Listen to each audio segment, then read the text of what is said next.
The fluorescent lights of Terminal C buzzed overhead as Elena Marquez collapsed against the cool wall, her scrubs still damp with sweat from a double shift that had stretched into 17 hours. Her hands wouldn't stop shaking, not from exhaustion, she'd learned to push through that years ago, but from the controlled rage burning in her chest. 20 minutes earlier, Doctor. Richard Calloway had screamed at her in front of a dying patient's family, his spit flecking her cheek as he blamed her for his own mistake. The patient lived. She got written up anyway. Now, clutching a termination notice that would take effect in 72 hours, Elena watched travelers hurry past with their neat little problems: missed connections, overpriced coffee, lost luggage. None of them knew that the small woman in rumpled scrubs, invisible against the beige airport wall, had just placed her left hand flat against her right shoulder in a very specific way, a signal she'd sworn she'd never use again. Across the terminal, a man in civilian clothes, broad shoulders, gray at his temples, eyes that missed nothing, went completely still. His coffee cup paused halfway to his lips. Then Colonel Marcus Reeves, commander of the 75th Ranger Regiment's medical detachment, started walking toward her with the kind of purpose that made crowds part instinctively. He hadn't seen that signal in 6 years, not since Kandahar, not since the field hospital went dark, and his entire team would have bled out if not for a 23-year-old volunteer medic who wasn't supposed to be there at all. The girl who saved 11 operators under mortar fire then disappeared before anyone could properly thank her. The girl whose name he'd searched for in every database he had clearance to access. She was standing 15 feet away, and she looked like she was about to shatter. If you want to see how a story about invisible strength and delayed justice unfolds, stay with me until the very end. Drop a comment with your city so I can see how far this story travels, and hit that like button if you believe the truth always finds a way out. Marcus moved through the crowd like water finding a crack, his eyes never leaving the woman against the wall. She hadn't moved, hadn't dropped her hand. That signal, palm flat, fingers spread against the opposite shoulder, meant one thing in their world: critical need, immediate extraction. He'd taught it to combat medics, to interpreters, to anyone operating in hostile territory who might need a silent lifeline. He'd never expected to see it in Dallas-Fort Worth International Airport on a Tuesday afternoon. Elena Cruz? His voice was quiet, but she flinched anyway. Her head snapped up. Brown eyes, red-rimmed and fierce, met his. For 3 seconds she just stared, and he watched recognition bloom across her face. Recognition and something that looked like shame. Colonel Reeves. Her hand dropped. I shouldn't have... Don't. He stepped closer, angling his body to block her from the flow of travelers. Up close, he could see the bruised dark circles under her eyes, the way her uniform hung a little loose, the barely healed cut on her knuckle. You used the signal. That means you need help. So talk. She laughed, and it came out broken. You don't want to hear about my problems. This isn't combat. I'm just a nurse who can't keep her mouth shut. Afghanistan 2020, Bagram Field Hospital took indirect fire at 0300. You were rotating through on a volunteer medical mission, civilian credentials, zero military obligation to stay. You stayed. You triaged under fire. You kept pressure on Sergeant Williams's femoral artery for 40 minutes while the building collapsed around you. Marcus's jaw tightened. I put 11 men on a flight home because of you. So when you signal me for help, I listen. What happened? Elena's throat worked. When she spoke, her voice was barely audible over the airport chaos.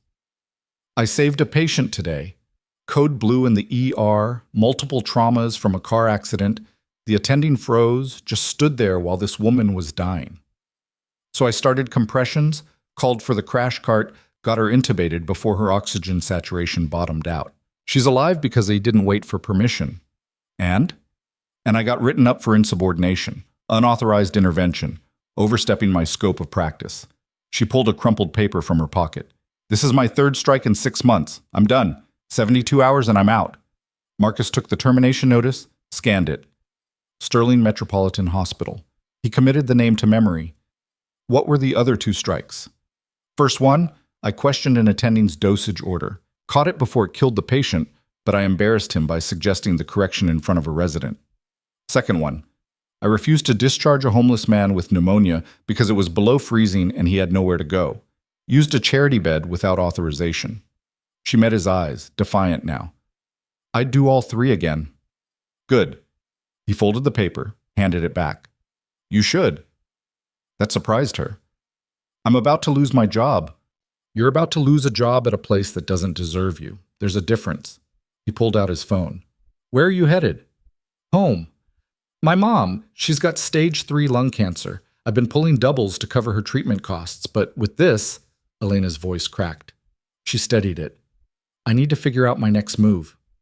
Marcus's expression didn't change, but something cold settled behind his eyes.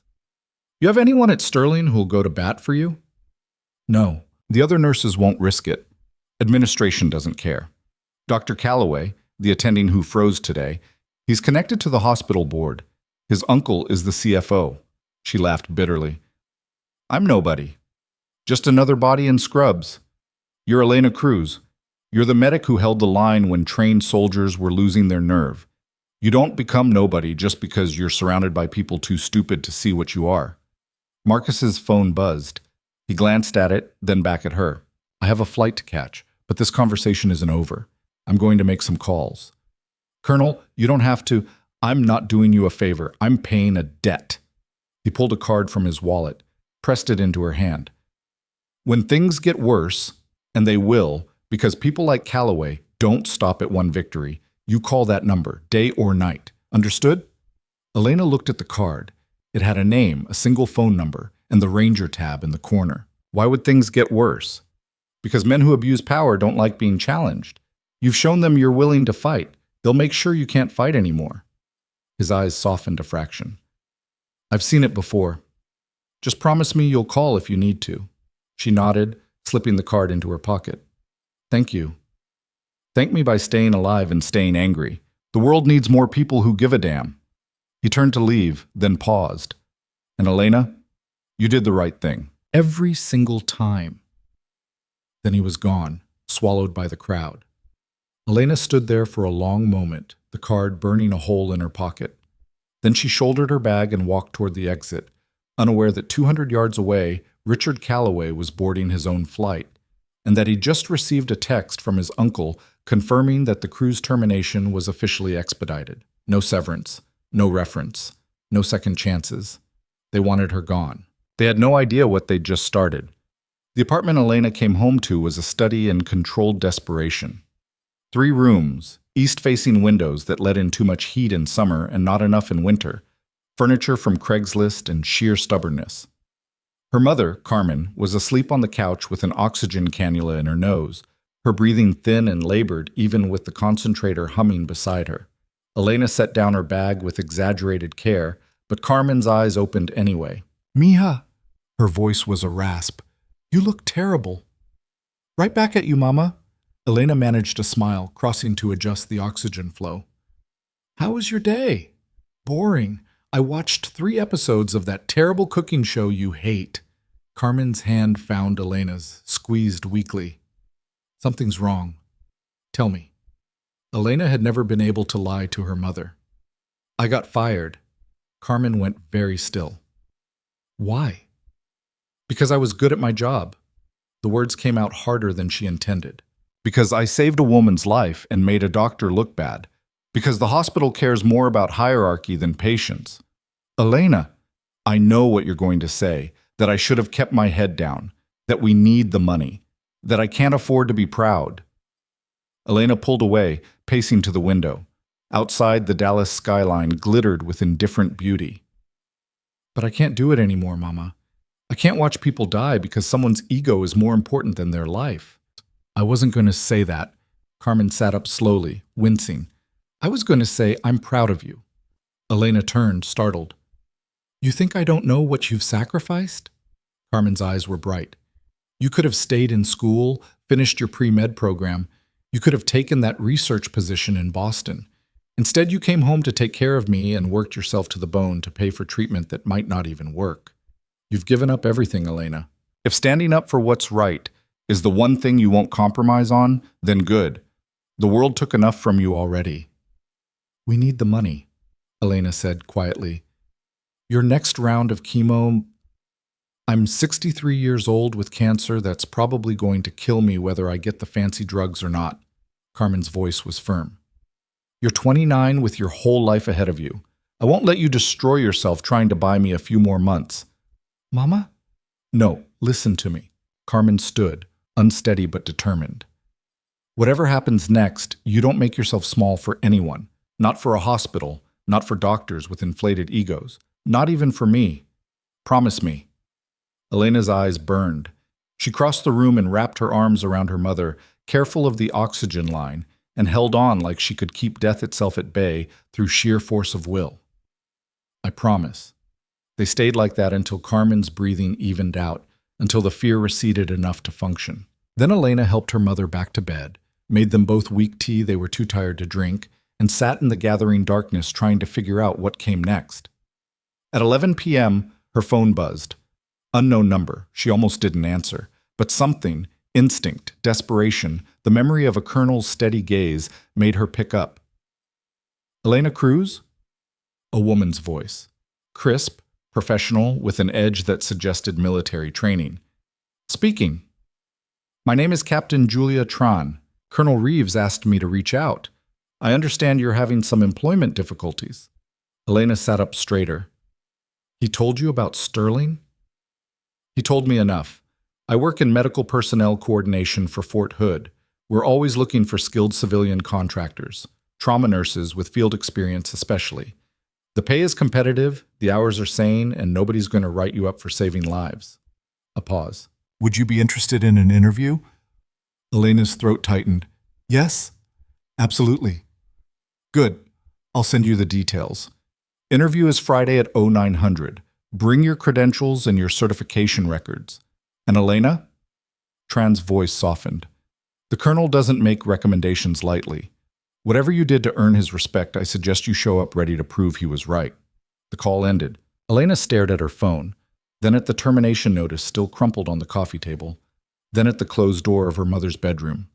In 72 hours, she'd be unemployed. In 72 hours, Sterling Metropolitan would wash its hands of her. But maybe, just maybe, 72 hours wouldn't be the end. Maybe it would be the beginning of something they couldn't control. Wednesday morning arrived with a voicemail from Sterling's HR department confirming her termination effective Friday at 1700 hours. No hearing, no appeal. The hospital's decision was final. Elena deleted it and went to her last 3 shifts with her head high. The other nurses avoided her eyes. Word had spread. She was marked, finished, a cautionary tale about what happened when you forgot your place. Only Marco Delgado, a respiratory therapist who'd worked at Sterling for 20 years, stopped her in the hallway Wednesday afternoon. You got screwed, he said quietly. Everyone knows it. Then why isn't anyone saying anything? Marco's expression was pained. Because we've got families, mortgages, student loans. Sterling's the biggest employer in the county.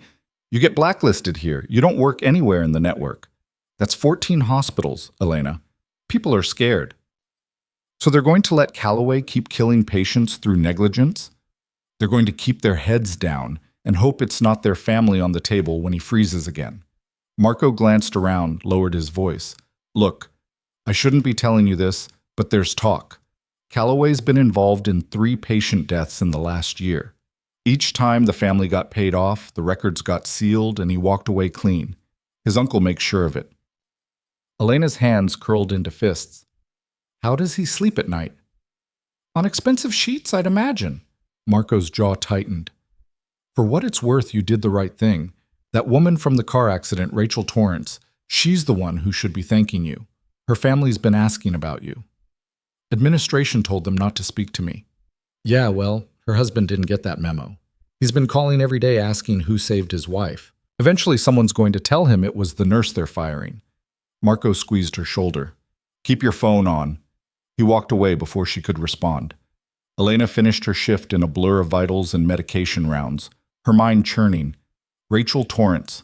She'd been too focused on the emergency to catch the name, but now it rang a distant bell. She pulled out her phone during her break and searched the name. The third result made her stomach drop. Rachel Torrance, daughter of philanthropist and Sterling Health Foundation board member Jonathan Torrance, recovering after serious car accident. The article was from yesterday. It included a photo of Rachel, blonde, smiling, standing beside her father at some charity gala, and below, a quote from Jonathan Torrance himself. "We're grateful to the incredible emergency team at Sterling Metropolitan for saving Rachel's life. Their skill and dedication are why she's still with us today." No mention of Elena's name. No acknowledgement of the nurse who'd actually kept his daughter alive. Just the hospital's PR machine spinning gold from someone else's courage. Elena closed the article and sat there, trembling with a rage so pure it almost felt clean.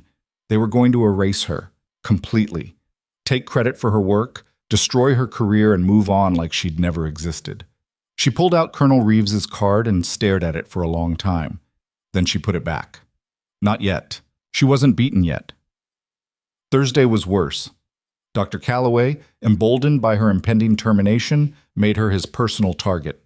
Every order was barked. Every question was met with condescension. When she caught another medication error, a decimal point in the wrong place that would have sent a diabetic patient into hypoglycemic shock, he accused her of sabotage.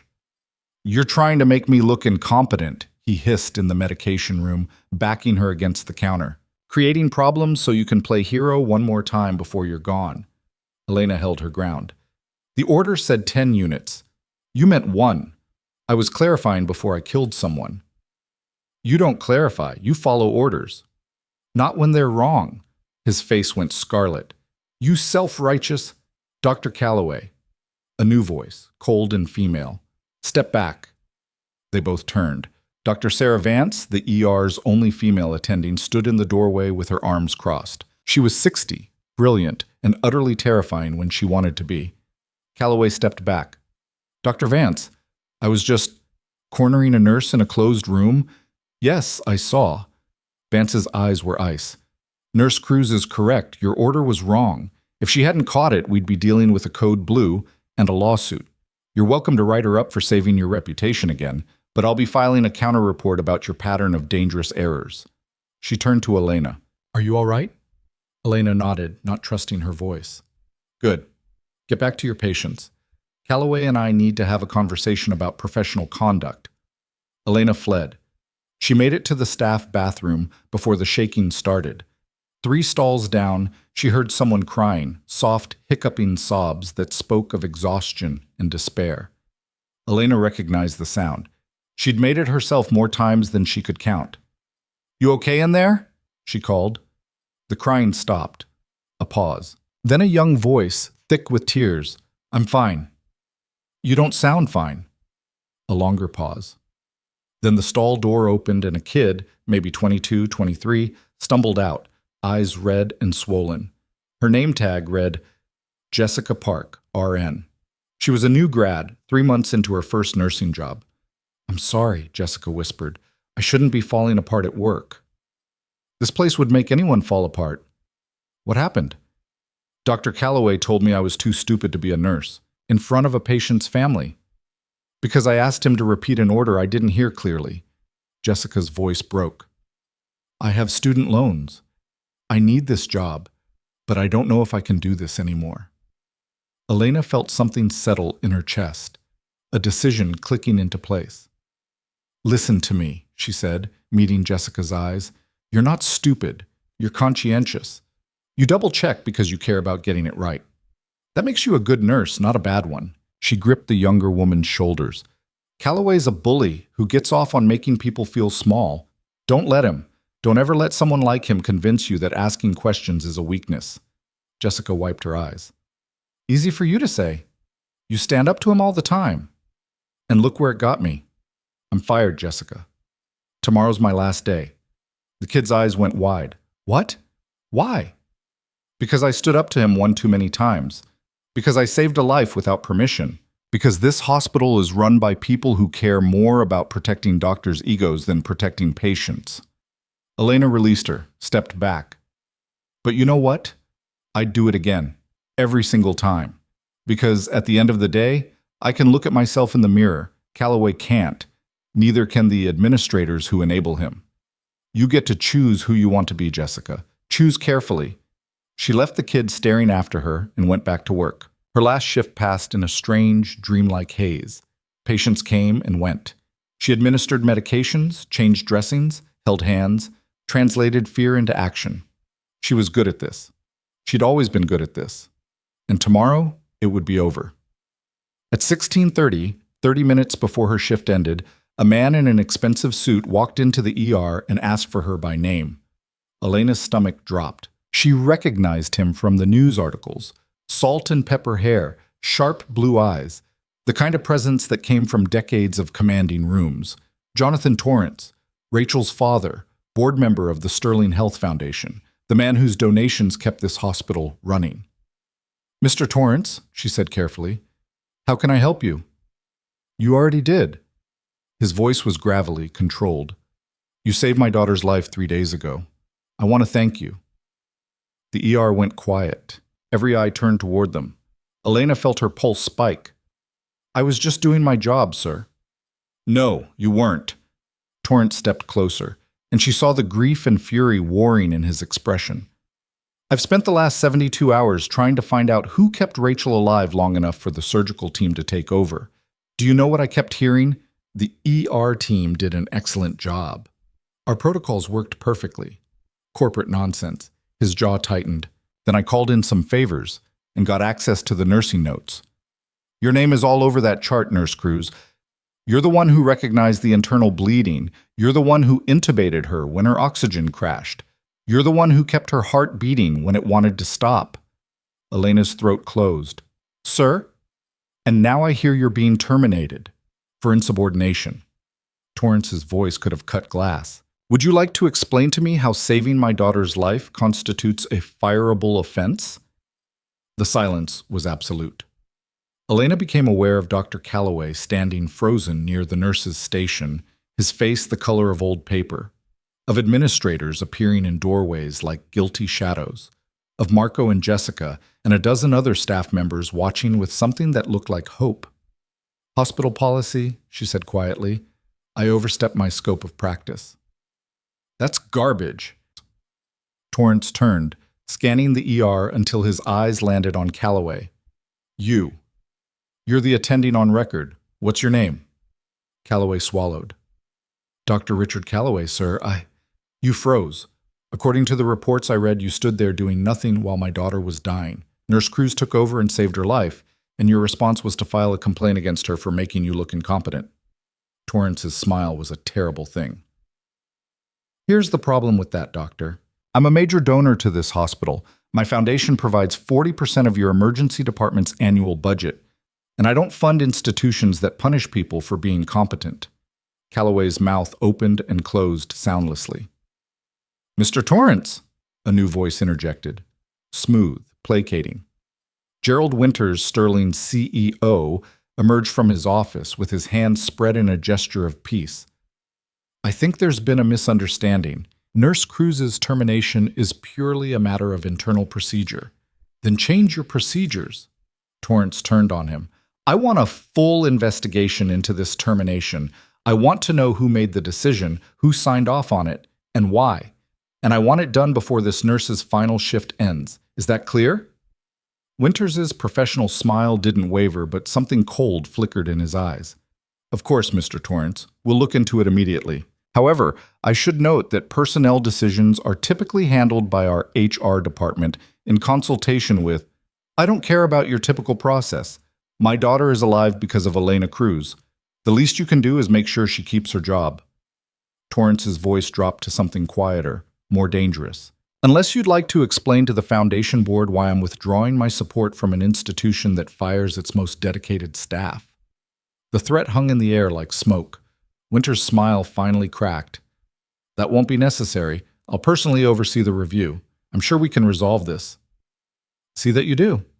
Torrance turned back to Elena, and his expression softened. "Thank you for saving my daughter. If there's anything I can do for you, anything at all, you call me." He pressed a business card into her hand. "Day or night. I pay my debts, Nurse Cruz." Then he was gone, leaving chaos in his wake. Elena stood there with 2 business cards burning holes in her pockets, a colonel's and a billionaire's, and watched Gerald Winters' expression slide from false courtesy into something that promised blood. She'd just been publicly defended by the hospital's biggest donor, In any sane world, that would mean safety. But Elena knew institutions, knew power structures, knew that men like Winters and Calloway didn't forget being humiliated. She'd won the battle. The war was just beginning. Friday, 8:47. Elena stood in the Sterling Metropolitan parking garage 13 minutes before her interview at Fort Hood and stared at her phone. 16 missed calls. 7 voicemails. All from Sterling's HR department. The first voicemail was professional. "Ms. Cruz, this is Margaret from HR. We need you to come in this morning to discuss your employment status. Please call back at your earliest convenience." The second was terser. "Ms. Cruz, this is urgent. Call immediately." By the 7th, Margaret's voice had gone flat and cold. "Ms. Cruz, your termination is officially on hold pending the investigation Mr. Torrance requested. However, you're required to attend a mandatory meeting with administration at 1300 hours today. Failure to appear will result in immediate dismissal for job abandonment. This is your final notice." Elena deleted all 7 messages and got in her car. She made it to Fort Hood with 3 minutes to spare. Captain Julia Tran was nothing like Elena expected. Petite, Vietnamese American, with kind eyes and a handshake that could crack walnuts. She led Elena through security, past training facilities and administrative buildings, into a conference room where 2 other officers waited. "Nurse Cruz, this is Major Richard Santos, Head of Emergency Medical Services, and Lieutenant Colonel Patricia Webb, Chief of Medical Personnel." Tran gestured to the chairs.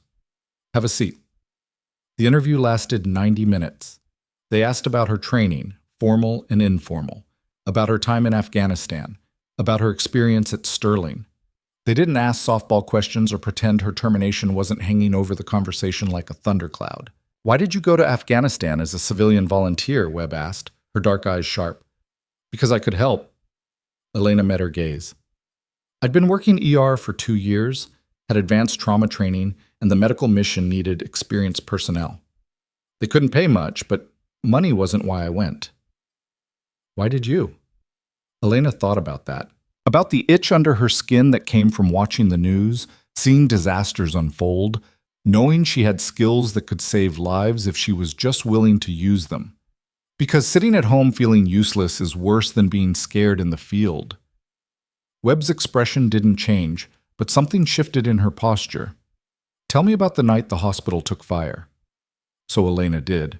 She told them about the mortars screaming in, about the building shaking itself apart around them, about the Rangers who came in bleeding and didn't stop bleeding because the surgical team was pinned down in another section, about making decisions with incomplete information and no backup, about holding arteries closed with her bare hands because they'd run out of clamps, about talking a 19-year-old kid through his own traumatic amputation because if he panicked, he'd die. She told them about the 40 minutes that felt like 40 hours, about Colonel Reeves's voice on her radio, calm, steady, walking her through procedures she'd only read about in textbooks, about the moment the ceiling started to come down and Reeves's last order, "Get out." That's a direct order, Cruz. Get out now. About refusing. About staying until every last soldier was stabilized enough to move. About crawling out of the rubble at dawn and finding Reeves waiting with an expression she still couldn't quite name. When she finished, the room was quiet. "Why didn't you stay?" Santos asked finally. "Join up officially. We would have taken you in a heartbeat." "My mother got sick. Stage 1 lung cancer, caught early but aggressive. She needed family nearby, and I needed a job with flexible hours and good insurance." Elena's voice was steady. "So I came home and took the first hospital position I could find." Sterling Metropolitan. Sterling Metropolitan." Webb leaned back. "And now they're trying to fire you for doing your job too well. That about sum it up?" Elena's lip twitched. "More or less." "Colonel Reeves says you're the best trauma nurse he's ever worked with. Says you've got better field instincts than some of his officers." Webb's eyes glinted. "He also says you've got a bad habit of not following orders when you think you're right." "I follow orders when they make sense. When they don't, I speak up." Elena added belatedly, "Ma'am." Webb smiled. It was a sharp, approving thing. "Good. We don't need robots. We need people who can think under pressure and aren't afraid to push back when something's wrong." She glanced at Santos and Tran, received almost imperceptible nods. "Here's what we're offering. Contract position, 12 months renewable, You'd be working with our civilian emergency department at the base hospital, but also rotating through field medical training as an instructor, teaching our medics what you learned in Kandahar. Pay is 68,000 base plus hazard differential when you're in field rotations, plus full benefits including medical coverage for dependents. Elena's heart stopped. Dependents? Your mother would qualify for coverage under your contract. We'd work with her oncologist to arrange care through our network. Tran's expression was gentle. We take care of our people, Nurse Cruz, all of them. The number hit Elena like a physical blow. 68,000, plus benefits, plus her mother's treatment covered. It was more than Sterling had ever paid her. It was enough to breathe. There's one catch, Webb continued. The position starts Monday, which means you need to give Sterling notice today. Can you do that? Elena thought about the mandatory meeting at 1300 hours, about Gerald Winter's cold eyes and Richard Calloway's smug face, about the investigation that would drag on for weeks, finding nothing because there was nothing to find except a nurse who'd refused to let patients die to protect a doctor's ego. She thought about Jonathan Torrance's card in her pocket, about Colonel Reeves's voice on the other end of a phone line. When things get worse, and they will, you call. Things were about to get worse, but she didn't need to be there when they did. I can do that, Elena said. Webb stood, extended her hand. Then welcome to Fort Hood, Nurse Cruz. We'll send over the paperwork this afternoon. You'll need to complete a security clearance application and a full medical evaluation, but assuming everything checks out, you start Monday at 0600. Elena shook her hand, then Santos's, then Tran's. The world felt tilted, unreal. 72 hours ago, she'd been standing in an airport terminal with a termination notice and no options. Now she had a job that paid better, treated her like a professional, and would cover her mother's cancer treatment. Now she had a way out. She made it to her car before the shaking started, sat in the Fort Hood parking lot with her hands gripped around the steering wheel and let the relief crash over her in waves. Then she checked her phone. 11:47. She had 63 minutes before the mandatory meeting at Sterling. Elena pulled up her contacts, found Gerald Winter's direct line, and made the call. He answered on the second ring. Ms. Cruz, I trust you received our messages about this afternoon's meeting. I did. I'm calling to let you know I won't be attending. A pause. Dangerous. Ms. Cruz, as I'm sure Margaret explained, failing to attend will constitute job abandonment and result in immediate... I'm resigning, Mr. Winters. Effective immediately. I'll email my formal notice within the hour, but I wanted to give you the courtesy of a phone call first. Elena's voice was calm, almost pleasant. Thank you for the opportunity to work at Sterling Metropolitan. I've learned a great deal during my time here. Another pause. Longer. When Winter spoke again, his voice had dropped 20 degrees. May I ask where you're going? I've accepted a position with another healthcare facility. I won't be in direct competition with Sterling, so there's no conflict of interest. I'll drop off my badge and collect my personal items this evening after business hours. I see. Frost formed on the words. And Mr. Torrance's investigation. We'll have to proceed without my participation. I'm no longer Sterling's employee, so I have no obligation to attend internal reviews. Elena paused. Though I'm sure Mr. Torrance will be interested to hear about the circumstances of my departure. I plan to send him a thank you note for his support. She could practically hear Winters' teeth grinding. Ms. Cruz, I don't think you understand the implications of leaving before this matter is resolved. Your professional reputation is my concern, not yours. Goodbye, Mr. Winters. She ended the call. For 10 seconds, nothing happened. Then her phone exploded. Calls from HR, from Winters' office, from the medical director. Elena ignored all of them, opened her email, and typed out a professional resignation letter citing an opportunity better suited to my skills and career goals. She copied Jonathan Torrance on the email, a small courtesy that would let him know she was okay, that his intervention hadn't been in vain, even if Sterling was no longer her problem. Send. Done.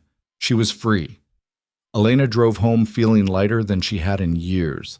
The apartment greeted her with its usual chaotic warmth. Medical equipment humming, her mother asleep on the couch, afternoon sun slanting through the blinds. She stood in the doorway for a long moment, just breathing. Then Carmen's eyes opened. Mija? You're home early. I quit my job, Elena said. Carmen sat up slowly. What? I quit Sterling. I got a better offer. Fort Hood, contract position, $68,000 a year plus benefits. Elena crossed to the couch, took her mother's hands. Mama, they'll cover your treatment, all of it. We don't have to choose between rent and chemo anymore. Carmen's eyes filled. Elena? I start Monday. It's going to be okay. We're going to be okay. They held each other and cried, and for the first time in months, the tears felt like relief instead of despair. Elena didn't hear about the emergency until Saturday morning. She was grocery shopping, not the grim calculus of what's cheapest, but the wild luxury of what sounds good, when her phone rang. Unknown number. She almost didn't answer, but something made her pick up. Elena Cruz? A man's voice, tight with stress. Speaking. This is David Torrance, Jonathan's son, Rachel's brother. He was breathing hard like he'd been running. I need your help. Elena's stomach dropped. What happened? Rachel had a setback. Complication from the accident. They think it's a pulmonary embolism, but they're not sure, and the doctors keep arguing about the scan results, and Dad's losing his mind, and David's voice cracked. You saved her once. Can you come? Please? Just to look at her. Tell us if they're missing something. I know you don't work for Sterling anymore, but I'm on my way. She abandoned her cart and ran. Sterling Metropolitan's ICU was chaos. Rachel Torrance was crashing, her oxygen saturation dropping despite maximal ventilator support, her vitals spiraling into dangerous territory. Jonathan Torrance stood outside the glass wall of her room, his face gray with terror, while 3 doctors argued over protocol. Elena recognized 2 of them, Dr. Calloway, and Gerald Winter's nephew, Dr. Marcus Winters, who had graduated medical school 6 months ago and had all of his uncle's arrogance with none of the competence. The imaging clearly shows a saddle embolus, Marcus Winters was saying. We need to start TPA immediately. The imaging shows nothing of the sort, Calloway snapped. Look at the resolution. That's artifact, not clot. You start thrombolytics when she doesn't need them. You'll cause a brain bleed. And if we don't treat the embolism, she'll die. There is no embolism, you incompetent gentleman. A new voice, cold and female. Dr. Sarah Vance pushed between them, her eyes on the monitors. The patient's pressure is dropping. Make a decision, or get out of my way. Elena didn't wait for permission. She walked into the room. Jonathan Torrance saw her and grabbed her arm. Elena, thank God. They don't know what's wrong. Let me see her chart. A nurse, bless her, handed it over without question.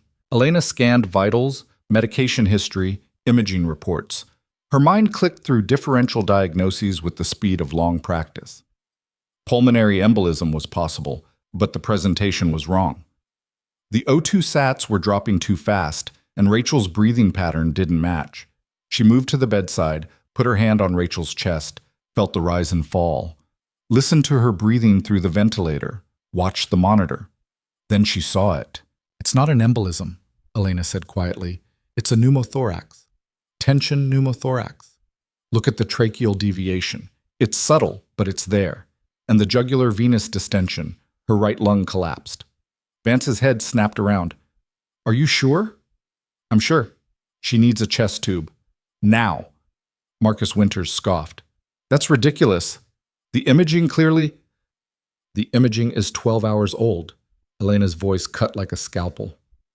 She developed this in the last few hours. If you don't decompress that lung in the next 2 minutes, her heart's going to stop from the pressure. Vance didn't hesitate. Get me a chest tube kit. Now. The room erupted into motion. Nurses scrambled. Calloway started to protest, but Vance silenced him with a look that could have melted steel. She prepped the site with terrifying efficiency while Elena held Rachel steady, talking to her in a low, calm voice, even though the younger woman was sedated. You're going to be okay. We've got you. Just breathe for me. The chest tube went in. Air hissed out under pressure. The sound of a lung re-expanding, of pressure equalizing, of death being pushed back one more time. Rachel's oxygen saturation climbed. Her heart rate stabilized. Color returned to her face. The room collectively exhaled. Jonathan Torrance made a sound Elena had never heard a grown man make. Something between a sob and a laugh. He grabbed her hand so hard it hurt. You saved her. Again, you... Doctor, Vance did the procedure, Elena said quietly. I just caught what everyone else missed. Vance pulled off her gloves, met Elena's eyes. You caught it because you were looking, because you didn't assume the first diagnosis was right. She turned to Marcus Winters and Calloway, her expression glacial. She diagnosed a life-threatening condition in under 90 seconds that the two of you missed for 12 hours. Anyone care to explain why? Calloway's face went purple. We were following protocol. Protocol didn't save this patient. Critical thinking did. Something both of you seem to have forgotten in favor of protecting your egos. Vance's voice could have frozen nitrogen. Get out of my ICU, both of you. They left, Marcus Winters shooting Elena a look of pure venom on his way out. Elena barely noticed. She was watching Rachel breathe, watching the monitors stabilize, feeling the familiar weight of a crisis averted settle into her bones. David Torrance appeared at her elbow. How did you know? Training, experience, luck? Elena managed a tired smile. Mostly I just paid attention. You saved my sister twice. His voice shook. I don't know how to thank you. You already did. You called me. Elena squeezed his shoulder and turned to go, but Jonathan Torrance blocked her path. Elena, his eyes were wet. I owe you everything. Name it. Anything. I'm serious. I don't need anything, Mr. Torrance. I'm just glad Rachel's okay. You gave up your job here because they tried to destroy you for being good at it. You could have walked away, let someone else handle this. But you came anyway. Jonathan's jaw set. That deserves more than gratitude. That deserves action. Mr. Torrance, I'm calling an emergency session of the Sterling Health Foundation Board. Monday morning. And I'm recommending a full external audit of Sterling Metropolitan's emergency and critical care departments. His voice was granite. Every patient death in the last 5 years, every complaint that got buried, every doctor who was protected instead of investigated. I'm burning it down, Elena. All of it. Elena's throat tightened. That's going to make you a lot of enemies. Good. I like knowing where I stand. Jonathan's smile was sharp. Besides, I'm a rich old man with a daughter who almost died twice because of institutional incompetence. What are they going to do? Elena thought about Gerald Winters's cold eyes, about Marcus Winters's look of hatred, about the way power protected itself, always, at any cost.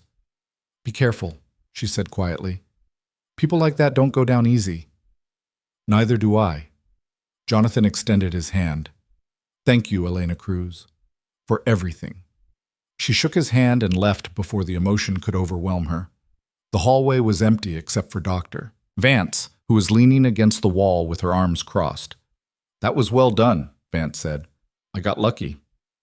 Luck is what happens when skill meets opportunity. You had the skill. I'm just sorry Sterling tried to beat it out of you. Vance's expression softened. For what it's worth, I submitted a formal complaint about your termination to the medical board.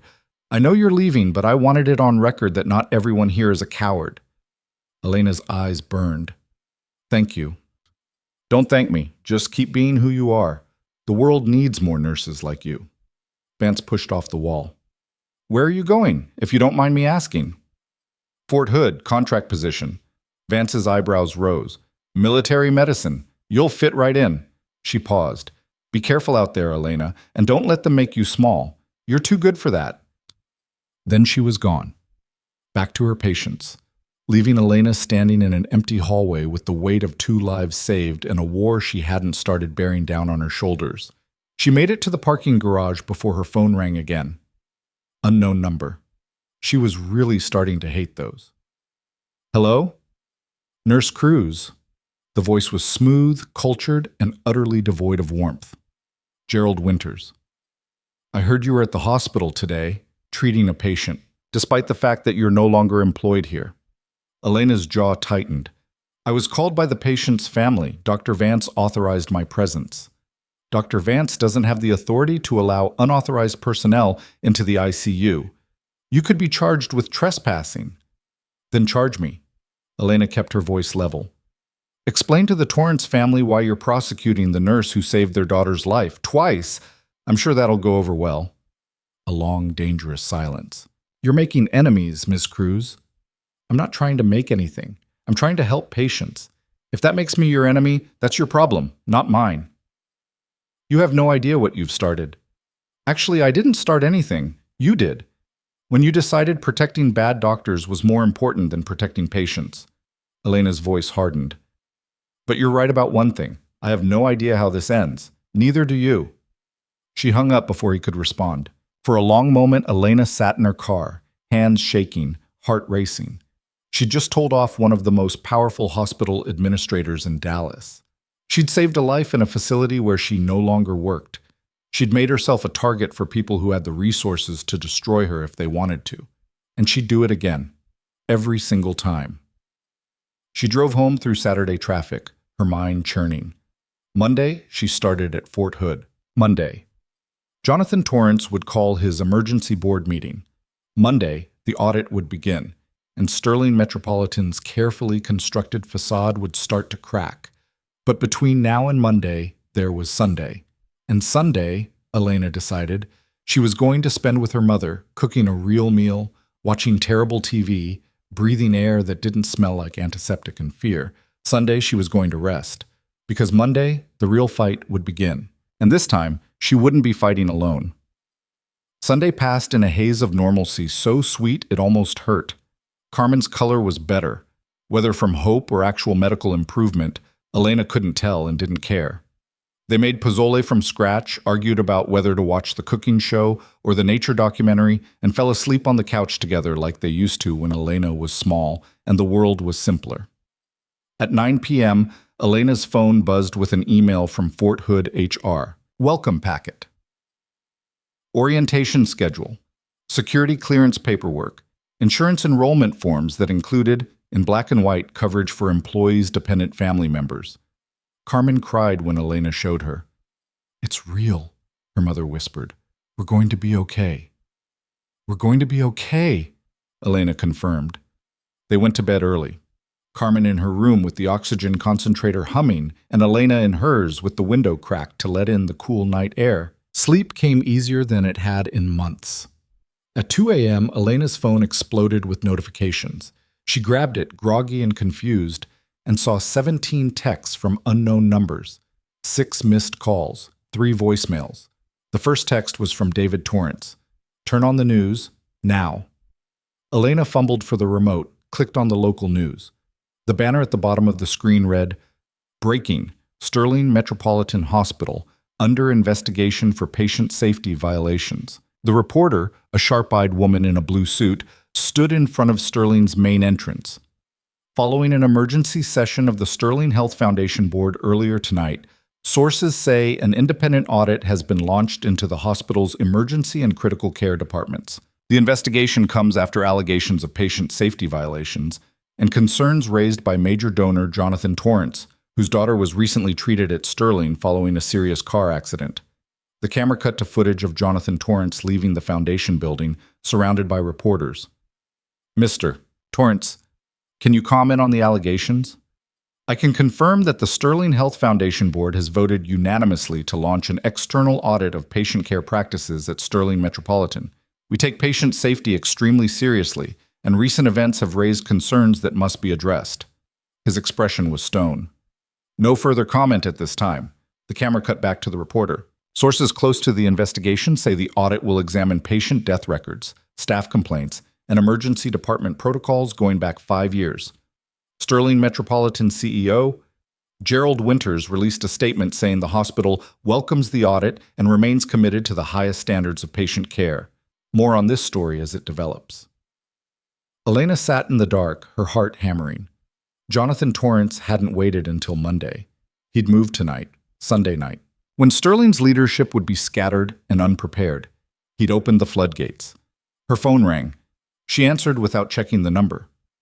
Did you see? David Torrance's voice, breathless with something between excitement and fear. I saw. Dad moved up the timeline, said there was no point in giving them advance warning. They'd just destroy evidence and intimidate witnesses. So he called the board meeting for tonight, pushed through the audit vote, and leaked it to the press before Winters could spin it. David laughed, a little wildly. He's terrifying when he's angry. I've never seen him like this. Elena thought about the look in Jonathan's eyes when he'd seen his daughter coding. Twice. What happens now? Now the auditors come in, probably tomorrow morning. They'll want access to records, staff interviews, everything. And Dad's lawyers are preparing a formal complaint to the state medical board about Calloway and Marcus Winters specifically. A pause. Elena, this is going to get ugly. I know. They're going to come after you. Winters is already spinning this as a vendetta by a disgruntled employee. He's telling people you manipulated Dad, that you're trying to destroy Sterling's reputation out of spite. Elena's jaw tightened. Let him spin. I'm not Sterling's employee anymore. I don't have to play their games. But they can still hurt you, your reputation, your license, your new job. If they claim you were fired for cause, if they report you to the nursing board, David, Elena's voice was calm. I appreciate the warning, but I didn't do anything wrong. I saved lives. I followed my training.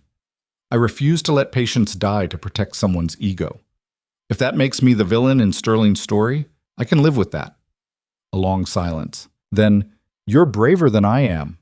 I'm just tired of being scared. There's a difference. Elena glanced at the clock. 02:30. Get some sleep, David. This is going to be a long week. You too. And Elena, thank you for everything. The call ended. Elena sat in the dark, listening to her mother's breathing through the wall, and thought about trajectories. About how saving one life could set off a chain reaction that toppled institutions. About how standing up for what was right could paint a target on your back, but staying silent could kill you from the inside out. She thought about Colonel Reeves's voice in her ear 6 years ago. Get out. That's a direct order, Cruz. And her own voice, steady despite the building falling around her. Respectfully, sir, I'm not leaving. Some things were worth the risk. She fell back asleep and dreamed of burning hospitals and steady hands and voices that whispered, you did the right thing over and over until dawn. Monday morning, 05:45, Elena Cruz walked through the gates of Fort Hood in her new uniform, navy blue scrubs with Cruz embroidered above the pocket, and felt something in her chest loosen for the first time in years. No one here knew her as the troublemaker, the insubordinate nurse, the woman who couldn't keep her mouth shut. Here, she was just another contractor reporting for duty. Captain Tron met her at the medical facility entrance with coffee and a smile that crinkled the corners of her eyes. First day nerves? Terrified, Elena admitted. Good. Means you're taking it seriously. Tron handed her the coffee. Come on, I'll show you around before orientation starts. The facility was clean, efficient, and refreshingly honest. No marble lobbies or corporate art, just functional spaces designed by people who understood that medicine was work, not theater. Elena met her supervisor, a gruff nurse manager named Linda Hayes, who'd served 20 years before retiring to civilian contract work. Met her team, a mix of military medics and civilian nurses, all of whom looked at her with professional curiosity instead of suspicion. At 0700, orientation began. And at 07:15, Elena's phone buzzed with a text from an unknown number. This is Margaret from Sterling HR. We need you to contact us immediately regarding the audit. Failure to cooperate will result in a report to the state nursing board. Elena deleted it and focused on the safety briefing. At 08:30, another text. Ms. Cruz, this is Gerald Winters. I'd like to give you an opportunity to clarify your role in recent events before the situation escalates further. Elena blocked the number and took notes on emergency protocols. At 0900, her phone rang. David Torrance. She stepped out of orientation to take it. The auditors are at Sterling, he said without preamble. They showed up at 7 a.m. with a court order for full access to records. Winters is losing his mind. They've already flagged 3 suspicious patient deaths and a pattern of suppressed staff complaints. Elena's heart kicked. 3 deaths? All in the last 18 months. All involved Calloway or Marcus Winters. All had families who were paid settlements in exchange for signing NDAs. David's voice was tight. Dad's lawyers are working on getting those NDAs voided. If even one family agrees to talk, it's over, Elena finished. The whole system comes down. Yeah. A pause. Elena, they're asking about you, the auditors. They want to interview you about your termination, about the Torrance case, About your time at Sterling. Dad's lawyers say you don't have to talk to them if you don't want to, but I'll talk to them. Elena's voice was steady. When? Tomorrow, if you're available. Noon at Dad's lawyer's office. It'll be voluntary, informal, but they'll take a sworn statement if you're willing. I'm willing. Elena glanced back toward the orientation room. I'll be there. Thank you. And Elena? Be careful. Winters is desperate, and desperate men do stupid things. The call ended. Elena stood in the hallway of a military medical facility, surrounded by people who'd never heard of Sterling Metropolitan Hospital, and felt the weight of the next few weeks settle onto her shoulders like a physical thing. She was about to testify against one of the largest hospital systems in Dallas. She was about to put her name on a statement that would probably end careers and trigger lawsuits and make her a target for anyone with a vested interest in keeping Sterling's secrets buried. But 3 families had lost loved ones. 3 families had been paid to stay quiet, and Rachel Torrance had almost become number 4. Elena walked back into orientation, took her seat, and listened to Lieutenant Colonel Webb explain the ethical obligations of medical personnel in conflict zones. The irony wasn't lost on her. She'd survived a war zone in Afghanistan. Now she was walking into a different kind of battlefield. One fought with lawyers and audits and public opinion instead of bullets. But the principle was the same. Some fights were worth having, some lines couldn't be uncrossed, and some truths demanded to be told, no matter the cost. At 12:30, orientation broke for lunch. Elena checked her phone and found 23 missed calls, 14 texts, and 1 voicemail that made her blood run cold. It was from a number she didn't recognize, male voice, low and threatening. Nurse Cruz, you don't know me, but I know you. I know where you live. I know where your mother gets treatment. I know you just started a new job at Fort Hood. It would be a shame if something happened to compromise any of that. A pause, deliberate. Stay out of Sterling's business. Drop the vendetta, or there will be consequences. This is your only warning. The message ended. Elena stood in the middle of the cafeteria, her hands shaking with a fury so intense it felt like ice. She played the message again. Listened to the voice, cataloging details. The accent, local, educated, trying to sound menacing and almost succeeding. The phrasing, corporate speak trying to sound like a threat. The background, office noise, a phone ringing in the distance. This wasn't some random thug. This was someone connected to Sterling, someone who thought threats would make her back down, someone who had just made a catastrophic miscalculation. Elena forwarded the voicemail to David Torrance with a single line of text. Tell your father's lawyers I'll need police protection at tomorrow's interview, and get me a recording of this call for evidence. Then she pulled out Colonel Reeves's card, the one she'd been carrying for a week, and made a call she'd hoped she wouldn't have to make. He answered on the first ring. Cruz. Someone just threatened my mother. Her voice was steady, but her hands weren't. Left me a voicemail saying they know where I live, where she gets treatment, implying they'll hurt her if I don't stay quiet about Sterling. A pause. Then Reeves's voice dropped into something colder than she'd ever heard from him. You still have the message? Yes. Forward it to me, and give me your address. Now. Colonel? Elena. Give me your address. She did. Stay on base. Don't go home tonight. I'll have people at your apartment within the hour. His voice was granite. Anyone threatens my medics, they threaten me. This doesn't stand. I can't ask you to... You're not asking. I'm telling. You saved my men. Now I protect you. That's how this works. A pause. Who made the threat? I don't know for sure, but it came right after Sterling found out I'm cooperating with the audit. Timing's not a coincidence. No, it's not. She could hear him typing. Forwarding this to a friend at CID, they'll trace the number, find out who's behind it. In the meantime, you focus on your job and let me handle security. Marcus. Call me Marcus. We're past formalities. His voice softened a fraction. You're not alone in this, Elena. Remember that. The call ended. Elena stood there, phone in hand, and felt something shift in her chest. For years, she'd fought alone, carried the weight alone, made herself small and quiet and invisible because that's what survival demanded. But she wasn't invisible anymore, and she wasn't alone. 20 minutes later, Captain Tron found her in the cafeteria and sat down without asking. You okay? You look rattled. Elena hesitated, then decided trust had to start somewhere. Someone threatened my mother, voicemail, telling me to back off from the Sterling investigation or there would be consequences. Tran's expression went flat and dangerous. You report it? To Colonel Reeves. He's handling it. Good. He's the right person for this. Tran leaned forward. Elena, I'm going to be direct. You're valuable. Not just as a nurse, but as someone who gives a damn about doing the right thing. That makes you a target for people who profit from wrong things. So here's what's going to happen. I'm assigning you a security escort for the next 2 weeks, base housing if you want it, and a direct line to my office if anything, and I mean anything, feels wrong. I can't ask you to. You're not asking. I'm offering. Welcome to military medicine, Cruz. We don't leave our people behind. Tran's smile was sharp.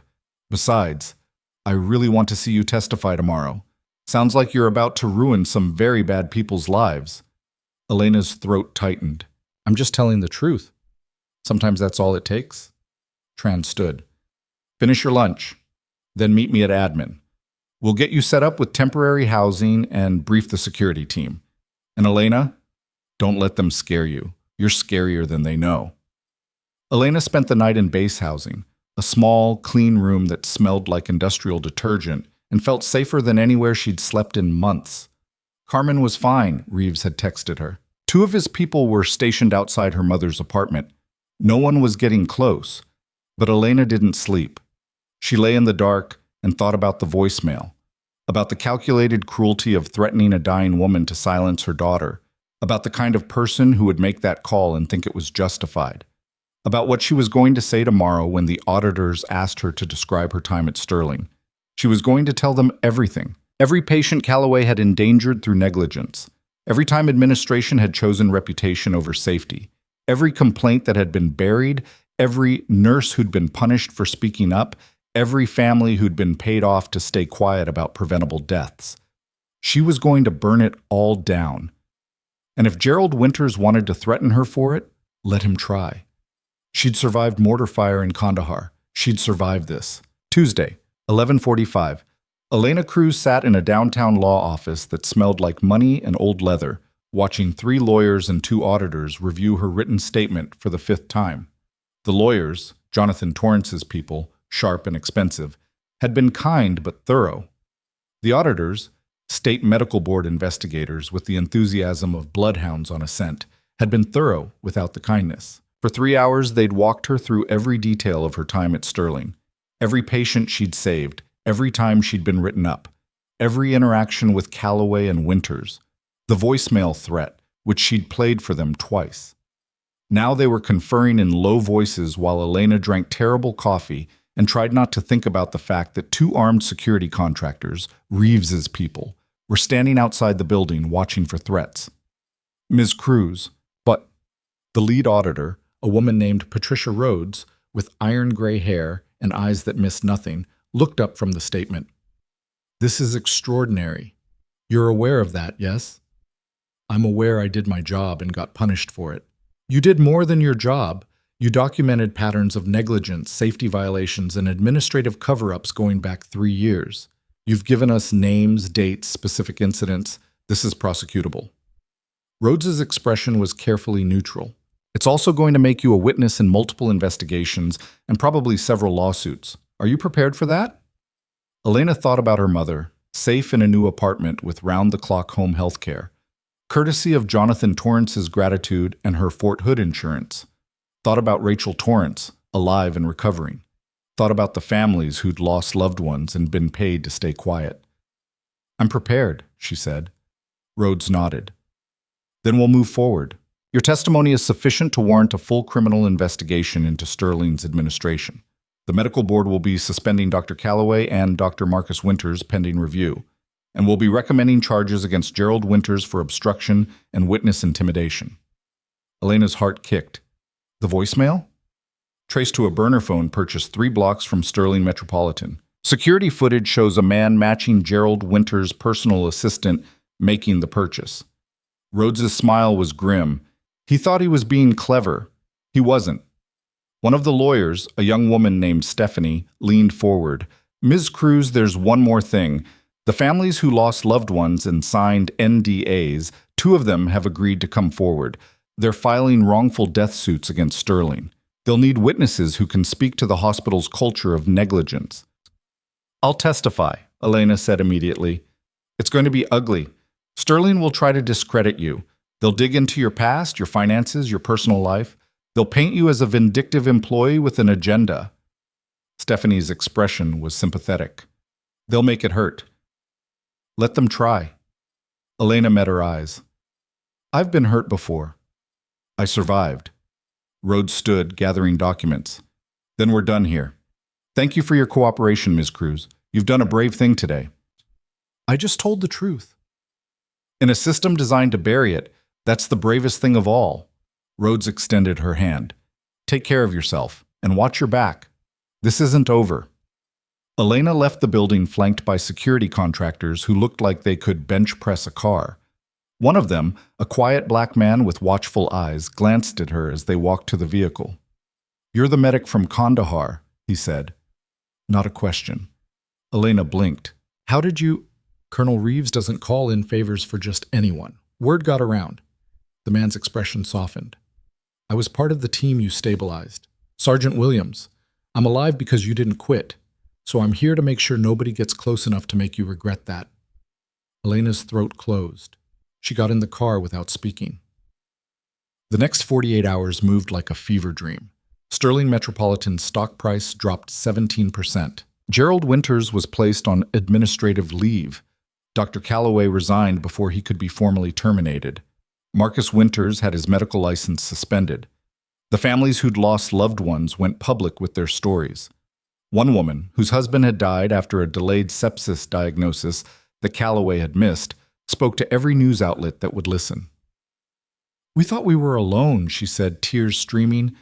We thought no one would believe us, but we're not alone anymore. And on Thursday morning, Elena's phone rang with a number she didn't recognize. Against her better judgment, she answered. Elena Cruz? A woman's voice, professional but warm. Yes? My name is Dr. Amanda Singh. I'm the incoming chief of emergency medicine at Sterling Metropolitan. I was hired to replace the previous administration and implement the changes the audit recommended. A pause. I'd like to offer you your job back.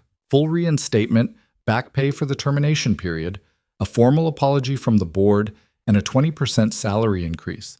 We need nurses like you, Ms. Cruz, people who aren't afraid to do the right thing. Elena stood in the middle of Fort Hood's training facility, surrounded by medics running trauma drills, and felt a laugh bubble up in her chest.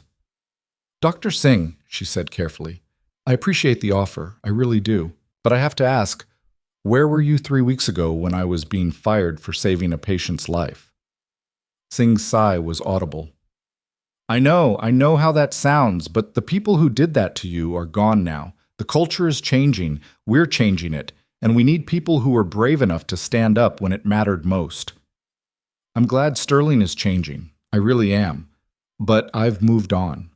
Elena's voice was firm. I have a job that values me, colleagues who trust me, a future that doesn't involve looking over my shoulder waiting for the next write-up. So thank you for the offer, but no. I'm exactly where I'm supposed to be. A long pause. Then Singh's voice tinged with something that might have been respect. I understand. For what it's worth, Sterling's loss is Fort Hood's gain. Take care of yourself, Ms. Cruz. The call ended. Elena stood there for a moment, phone in hand, marveling at the symmetry of it all. 3 weeks ago, she would have begged for that call. Would have taken the offer in a heartbeat, swallowed her pride, gone back to a place that had tried to destroy her. Now? Now she had options. Now she had power. Now she had the quiet satisfaction of knowing that the institution that had broken her was being rebuilt in her image, by people who'd learned the hard way that silencing good nurses cost more than protecting bad doctors. She went back to work with a smile on her face. That night, Elena came home to her new apartment, larger than the old one, closer to her mother's new place, paid for with money from the Torrance family's settlement, and found Carmen sitting at the kitchen table with an envelope in her hands. What's that? Elena asked. Carmen's eyes were bright with tears. Results from my last scan. Her voice shook. The tumors are shrinking, mija. The treatment is working. Dr. Patel says if this continues, I might be looking at remission. Elena's knees went weak. She pulled out a chair and sat down hard. Mama, we're going to be okay. Carmen reached across the table, gripped her daughter's hands. You saved me. Not just by paying for treatment, but by showing me what it looks like to fight for what matters. You could have stayed quiet at Sterling, could have kept your head down in your job, and none of this would have happened. But you didn't. You fought. And because you fought, I'm getting better. Rachel Torrance is alive. Those families have justice. An entire hospital is being reformed. I just did what anyone would. No. Carmen's voice was fierce. You did what no one else was brave enough to do. And I'm so proud of you I could burst. They sat in the kitchen and cried together, and for the first time in years, the tears were pure joy. Friday morning, Elena was teaching a class on field triage when Captain Tron pulled her aside. You have a visitor, Tron said, her expression unreadable. VIP, waiting in conference room B. Elena's stomach dropped. Who? See for yourself. Conference room B was empty except for a man in dress uniform sitting with military precision, a cup of coffee untouched in front of him. Colonel Marcus Reeves stood when she entered. Colonel? Elena said, surprised. I didn't know you were coming. Neither did I until this morning. He gestured to a chair. Sit. We need to talk. But Elena sat, her heart hammering. Is something wrong? Wrong? No. Reeves' expression was carefully neutral. I'm here to offer you a position, direct commission as a captain in the Army Medical Corps. You'd keep your current role but gain rank, expanded authority, and access to classified medical research programs. The Pentagon's noticed your work here. They want people who can think under pressure and aren't afraid to challenge bad protocols. Elena stared at him. You're offering me a commission? I'm offering you a career, a real one. Not just a job, but a path forward that recognizes what you are. Reeves leaned forward. You're wasted as a contractor, Elena. You should be leading programs, training officers, shaping policy. This is your chance. I don't know what to say. Say you'll think about it. Reeves pulled a folder from his briefcase, slid it across the table. Details are in here. No pressure, no deadline. But Elena, you've spent your whole life proving you're good enough. Maybe it's time to stop proving and start leading. He stood, extended his hand. Elena shook it, still too stunned to process. One more thing, Reeves said at the door. The threat against your mother? The man who made the call turned himself in this morning. Apparently someone convinced him that cooperating was healthier than staying loyal to Gerald Winters. His smile was cold. Winters is facing federal charges for witness intimidation. He'll be lucky if he doesn't do time. Then he was gone, leaving Elena alone with a folder full of possibilities and a decision that would shape the rest of her life. She opened the folder.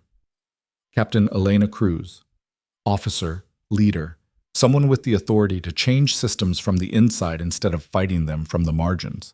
She thought about the girl she'd been in that airport terminal. Broken, desperate, invisible. She thought about the woman she was now. Strong, valued, seen. And she thought about the woman she could become. The choice, for once, was entirely hers. Outside the window, the Texas sun beat down on training fields where young medics practiced saving lives under pressure, learning from instructors who'd been where they were going, who understood that rules were guidelines and thinking saved lives. And sometimes the bravest thing you could do was refuse an order that would get someone killed. Instructors like her. Leaders like she could be. Elena Cruz closed the folder, stood up, and walked back to her classroom with her head high and her future stretching out before her like an open road. Behind her, in a law office in downtown Dallas, prosecutors were building cases that would send shockwaves through the medical community. Behind her, in a mansion north of the city, Rachel Torrance was planning her wedding and crediting the nurse who'd saved her life twice as the reason she was alive to celebrate. Behind her, in a small apartment with an oxygen concentrator humming, Carmen Cruz was beating cancer and dreaming of grandchildren she'd never thought she'd live to meet. And ahead of her, in conference rooms and training facilities and policy meetings she hadn't yet imagined, decisions were waiting to be made by someone who'd learned the hard way that silence killed and courage mattered, and sometimes one person refusing to quit could change everything. The system had tried to break Elena Cruz. Instead, she'd broken the system, and now she was being offered the tools to build something better in its place. The question was, would she take them? Somewhere in Dallas, Gerald Winters sat in a lawyer's office and realized that threatening a combat medic had been the worst mistake of his life. Somewhere in Sterling Metropolitan, new leadership was implementing protocols Elena had suggested in her testimony. Somewhere in 3 separate homes, families who'd lost loved ones were finally sleeping through the night because someone had cared enough to tell their truth.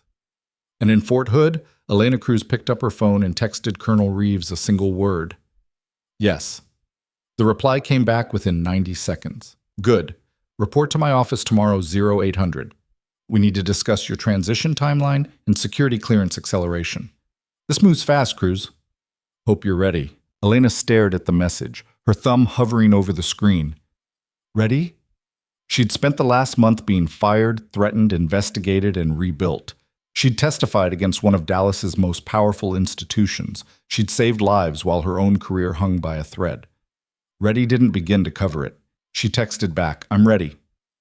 Then she set down her phone and returned to her classroom, where 18 combat medics were waiting to learn how to think under pressure, how to save lives when the protocols didn't apply, how to be the person who didn't quit when quitting would be easier, how to be exactly what Elena Cruz had become. The next morning, Elena sat across from Colonel Reeves in an office that smelled like coffee and old leather, watching him review a stack of documents that would transform her from contractor to officer. Your security clearance is being fast-tracked, Reeves said without looking up. DoD wants you cleared within 6 weeks instead of the usual 6 months. They're calling in favors. He glanced at her. You understand what that means? They see value in you, real value. Don't waste it. I won't. Your mother's care will transfer to TRICARE. Better coverage, better facilities, same doctors if she wants them. He slid a paper across the desk. Sign here to authorize the transfer. Elena signed without hesitation. Your commission ceremony is scheduled for 8 weeks from now. Between now and then, you'll complete Officer Candidate School. Condensed version, since you've already proven you can handle pressure. You'll also continue your current teaching duties and begin developing curriculum for the new field medicine program. Reeves leaned back.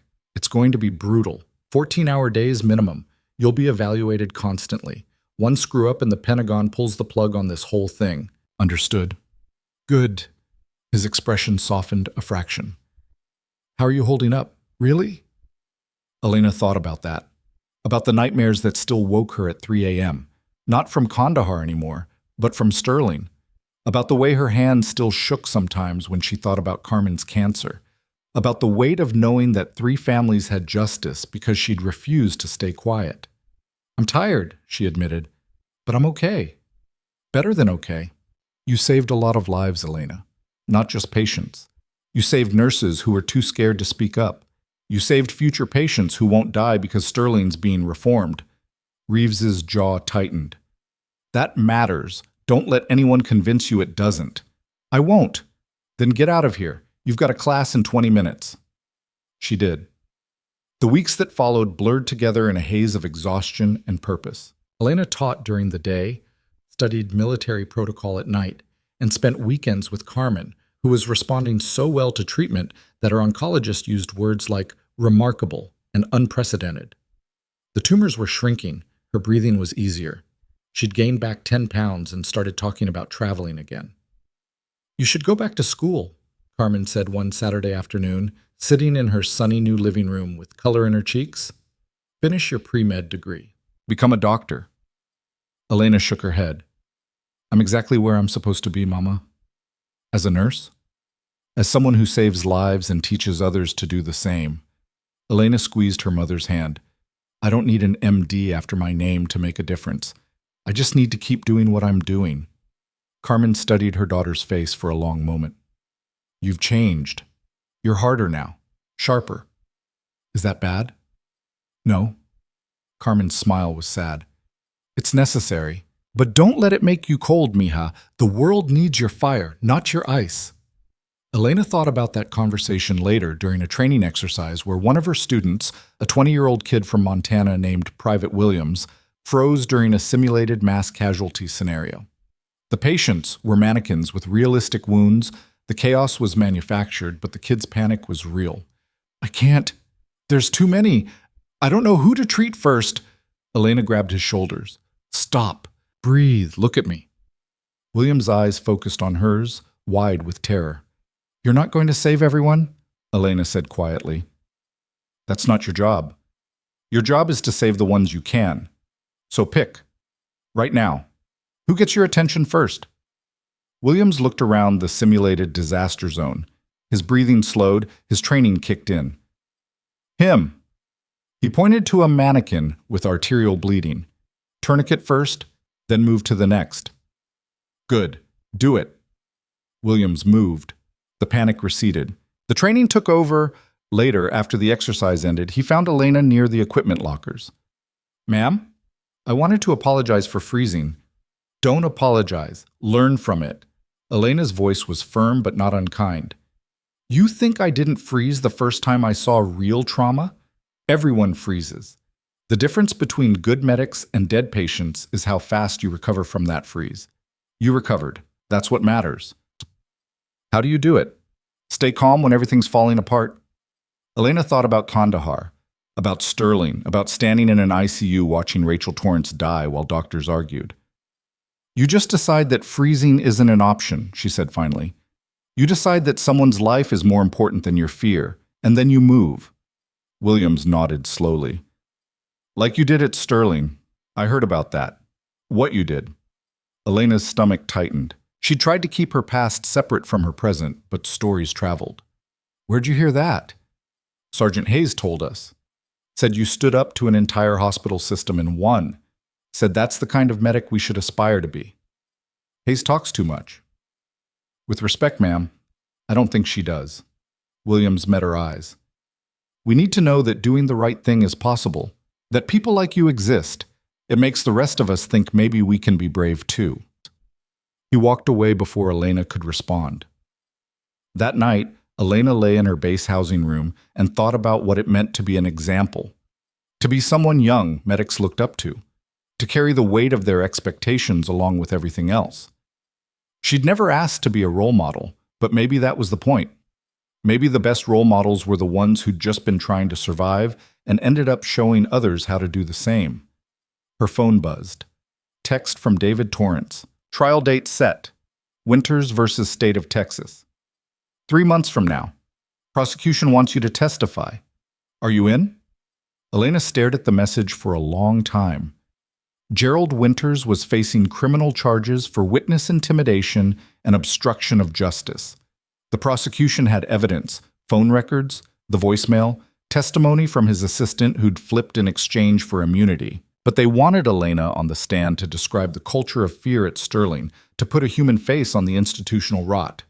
They wanted her to relive the worst months of her life in front of a jury, a judge, and a defendant who'd tried to destroy her. She typed back, I'm in. 3 seconds later, her phone rang. You sure about this? David's voice was tight. His lawyers are going to come after you hard. They'll make you look vindictive, unstable, anything to discredit your testimony. Let them try. Elena, David, I didn't survive everything I've survived to back down now. If testifying puts Winters away and prevents him from doing this to someone else, it's worth it. A long pause. You're terrifying, you know that? I've been told. Dad wants to talk to you. Can I put him on? Before Elena could answer, Jonathan Torrance's gravelly voice filled the line. Elena, I hear you're willing to testify. I am. Good, because there's something you should know. The civil suits, the wrongful death cases from the families, they're going to trial too. Same time frame. Sterling's new administration wants to settle, but the families want their day in court.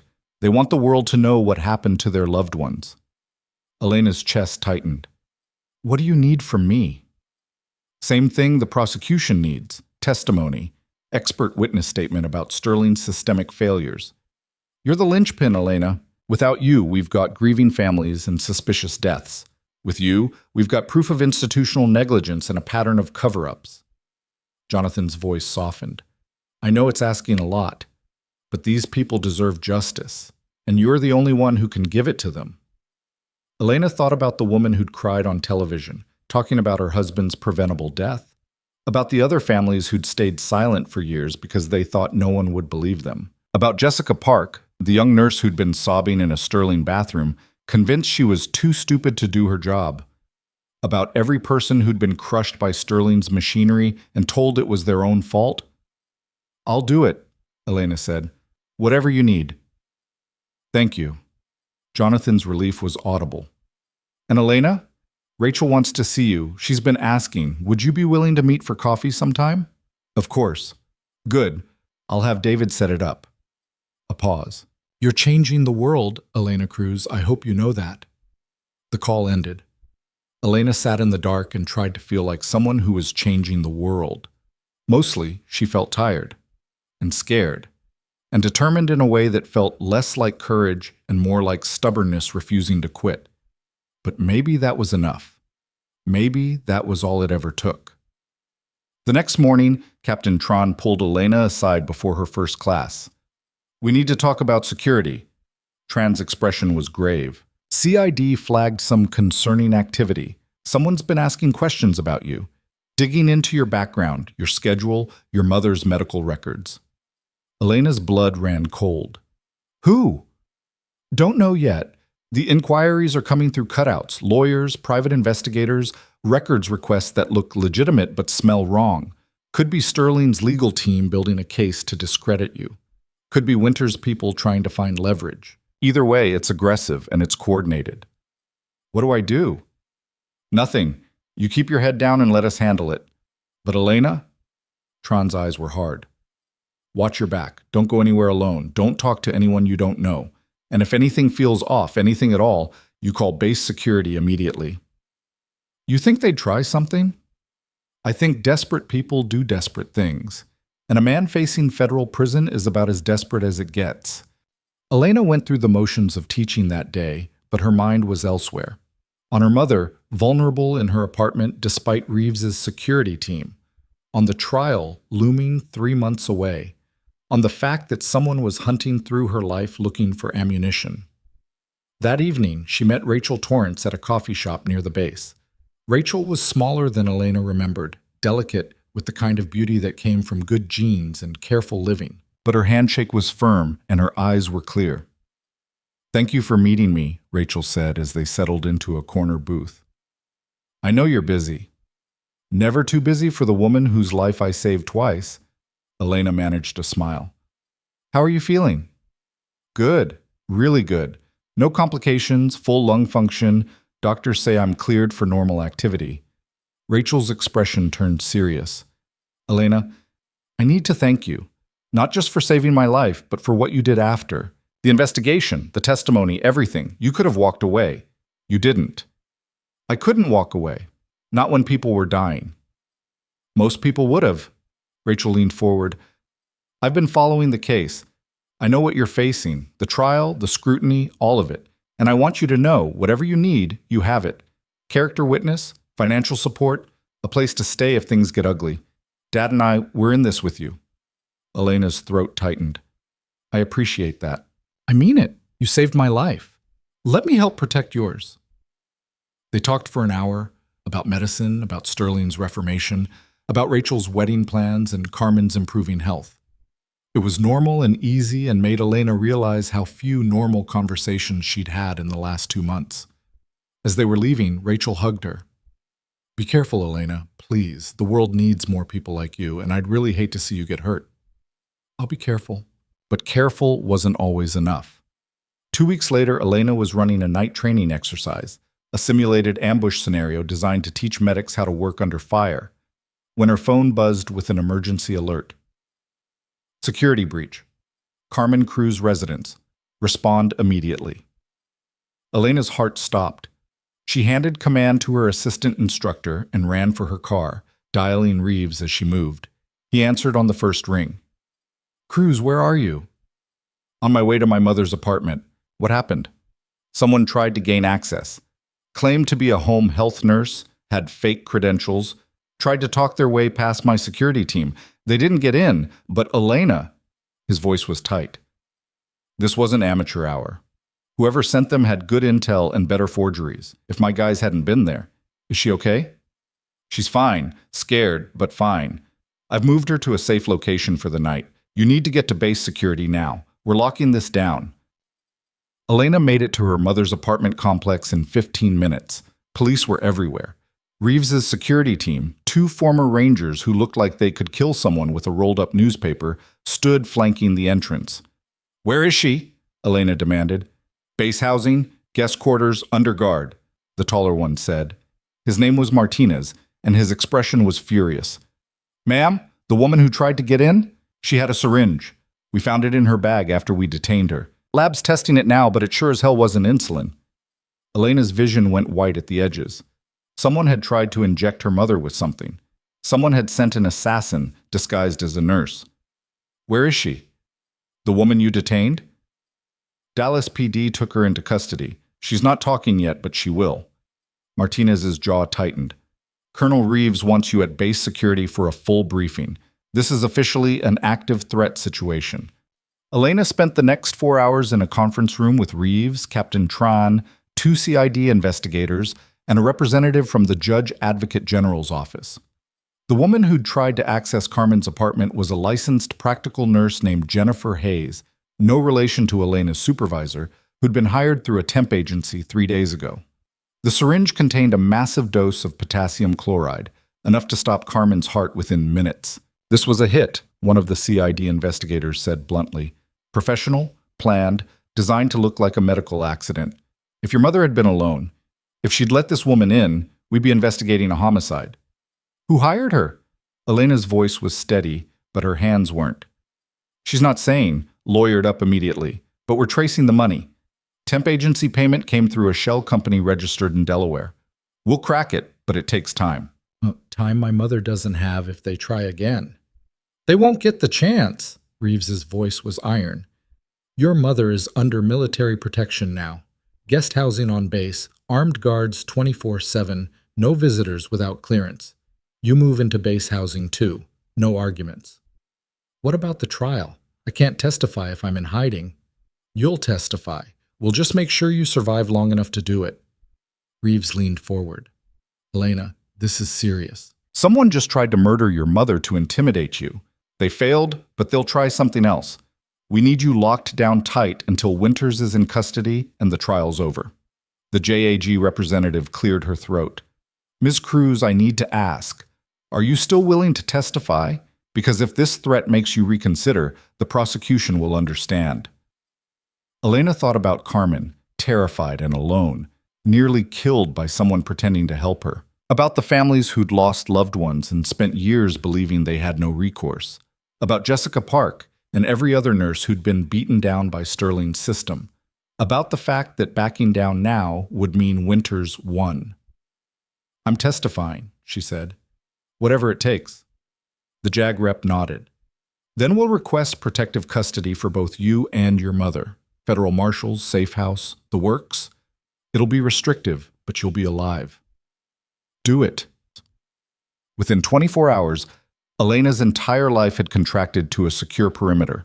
She and Carmen were moved to an undisclosed location off base, a nondescript house in a gated community with 2 federal marshals stationed outside and panic buttons in every room.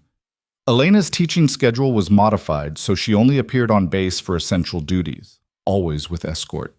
Her phone was swept for surveillance devices. Her email was monitored. Her car was checked for tracking devices and explosives every time she drove. Carmen took it better than Elena expected. "I lived through your father's death and my own cancer," she said calmly, sitting in the safe house living room with an oxygen cannula in her nose. "I can handle a few weeks of house arrest if it means you get to finish what you started." "I'm sorry, Mama, this is my fault." "No, it's the fault of men who think threatening dying women is an acceptable way to avoid consequences." Carmen's eyes were fierce. "You testify, mija. You tell the truth. And you let them see what happens when they pick the wrong family to terrorize." Elena hugged her mother and tried not to cry. The marshals were professionals, quiet, competent, utterly uninterested in small talk. The lead marshal, a woman named Torres with sharp eyes and a no-nonsense demeanor, laid out the rules on day 1. "You don't leave this house without clearance. You don't tell anyone where you are. You don't post on social media. You don't order food delivery. You don't answer the door. If someone approaches you claiming to be law enforcement, you verify their credentials with me before you acknowledge them. Torres's expression was grim. Someone already tried to kill your mother once. They won't stop trying just because we moved you.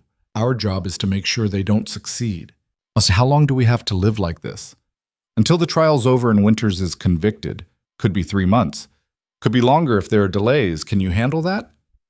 Elena thought about 3 months of being a prisoner in her own life. 3 months of looking over her shoulder, second-guessing every stranger, wondering if today would be the day someone got through the defenses. I can handle it. She had to. The weeks crawled by in a strange, suspended reality. Elena taught her classes via secure video link. She developed curriculum from the safe house dining room table. She studied for her officer exams and completed her condensed officer candidate coursework through a combination of online modules and in-person sessions so heavily guarded that she felt like a head of state. Carmen's treatment continued, now administered by military doctors who came to the safe house instead of making her travel to appointments. Her scans continued to improve. The cancer was retreating. They were winning on that front at least, but the cost was suffocating. 6 weeks into protective custody, Elena sat in the safe house backyard, the one place the marshals allowed her to go unescorted, and called David Torrance. "How are you holding up?" he asked. "I'm going insane. How's the case?" "Strong. Prosecution has phone records, the temp agency money trail, Hayes' testimony. She flipped, by the way. Took a plea deal in exchange for naming who hired her." Elena's heart kicked. "Who was it?" "Winter's personal assistant. Same guy who bought the burner phone for the threatening voicemail. He's in custody now, also cooperating. The chain leads directly back to Winters. We've got him, Elena. Dead to rights." "Then why do I still feel like I'm waiting for the other shoe to drop?" "Because you're smart. Winters' legal team is filing every motion they can think of to delay the trial. They know their case is garbage, so they're trying to exhaust the prosecution into a plea deal. It's not going to work, but it's making everything take longer." "How much longer?" "Trial's been pushed back 2 weeks. New start date is May 15th. I'm sorry, Elena. I know this is hell for you." "It's fine. I can do 2 more weeks." She could. She had to. But the walls were closing in. That night, Elena woke at 3 a.m. to the sound of breaking glass. She was on her feet instantly, heart hammering, reaching for her phone. The panic button app was already open. She'd started sleeping with it in her hand 3 weeks ago. She pressed the button. Alarms shrieked through the house. Lights flooded on. The marshals were moving. She could hear Torres shouting orders, hear the sound of weapons being drawn. Then a man's voice, loud and aggressive. "Federal warrant! Hands where we can see them!" Elena froze. Federal warrant? They were already under federal protection. Who? The bedroom door crashed open. A man in tactical gear swept in, weapon raised, face covered. "Elena Cruz, you're under arrest for obstruction of justice and conspiracy to commit fraud." "What? I didn't—" "You have the right to remain silent. She has the right to see a warrant." Torres appeared in the doorway, her own weapon drawn, badge held high. "I'm U.S. Marshal Torres. This woman is under federal protection, and you need to show me your credentials right now." The tactical officer hesitated. That hesitation saved Elena's life, because it gave Torres enough time to look at his uniform, at the patches that were slightly wrong, at the weapon that wasn't standard federal issue. "You're not a federal agent," Torres said quietly. "Drop the weapon. Now." The man moved. Torres moved faster. The gunshot was deafening in the small room. The man went down, screaming, weapon clattering across the floor. More tactical officers rushed the room, but these were real. Elena could see the difference now, in their coordination, in their equipment, in the way they moved with absolute professional certainty. "All clear!" someone shouted. "Subject down! No other threats detected!" Torres was already on her phone. "This is Marshal Torres. We have a hostile breach at the safe house. 1 subject down. Cruise is secure. I need a full tactical sweep and immediate relocation. Yes, now." She turned to Elena, who was pressed against the far wall, shaking so hard her teeth rattled. "You okay?" Elena nodded, not trusting her voice. "Good. Pack a bag. We're moving you in 10 minutes." The next hours passed in a blur. Elena and Carmen were bundled into separate vehicles and driven to a new location, This one a military installation with actual armed guards and security checkpoints. The man Torres had shot was in custody, alive and talking. He wasn't a federal agent. He was a private security contractor hired by someone who wanted Elena silenced before the trial. The good news, Torres said grimly, meeting with Elena at the new safe house at dawn, is that this guy's already giving up his employer. The bad news is that his employer is another cutout. Shell company, offshore accounts, layers of legal protection. But we'll trace it. And in the meantime, you're not leaving military protection until Winters is in prison. How did they find us? Elena's voice was hoarse. The first safe house was supposed to be secure. We're investigating, but Elena, you need to understand something. Whoever's behind this, they have resources, real resources, the kind that can buy information, hire professionals, circumvent federal protection. This isn't Winters acting alone anymore. Someone bigger is involved. Who? We don't know yet, but we will. Torres's expression was fierce. And when we do, they're going to regret ever hearing your name. Elena spent the next week in what amounted to military house arrest. The new safe house was on Fort Hood itself, inside the secure perimeter, surrounded by MPs and surveillance systems that would make the NSA jealous. Carmen was there too, her oxygen concentrator humming in the next room, her spirit somehow still unbroken. They're scared of you, she said one afternoon, watching the news coverage of the safe house breach. That's why they're trying so hard to stop you, because they know if you testify, they lose everything. I'm not that important, Mama. Yes, you are. You're the witness who can't be bought or intimidated. You're the nurse who refused to stay quiet. You're the linchpin that holds the whole case together. Carmen gripped her daughter's hand. So they're going to keep trying to remove you, and you're going to keep surviving, because that's who you are.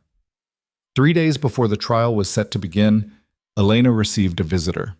Colonel Marcus Reeves walked into the safe house with an expression she'd never seen on his face before, something that looked like barely controlled rage mixed with grim determination.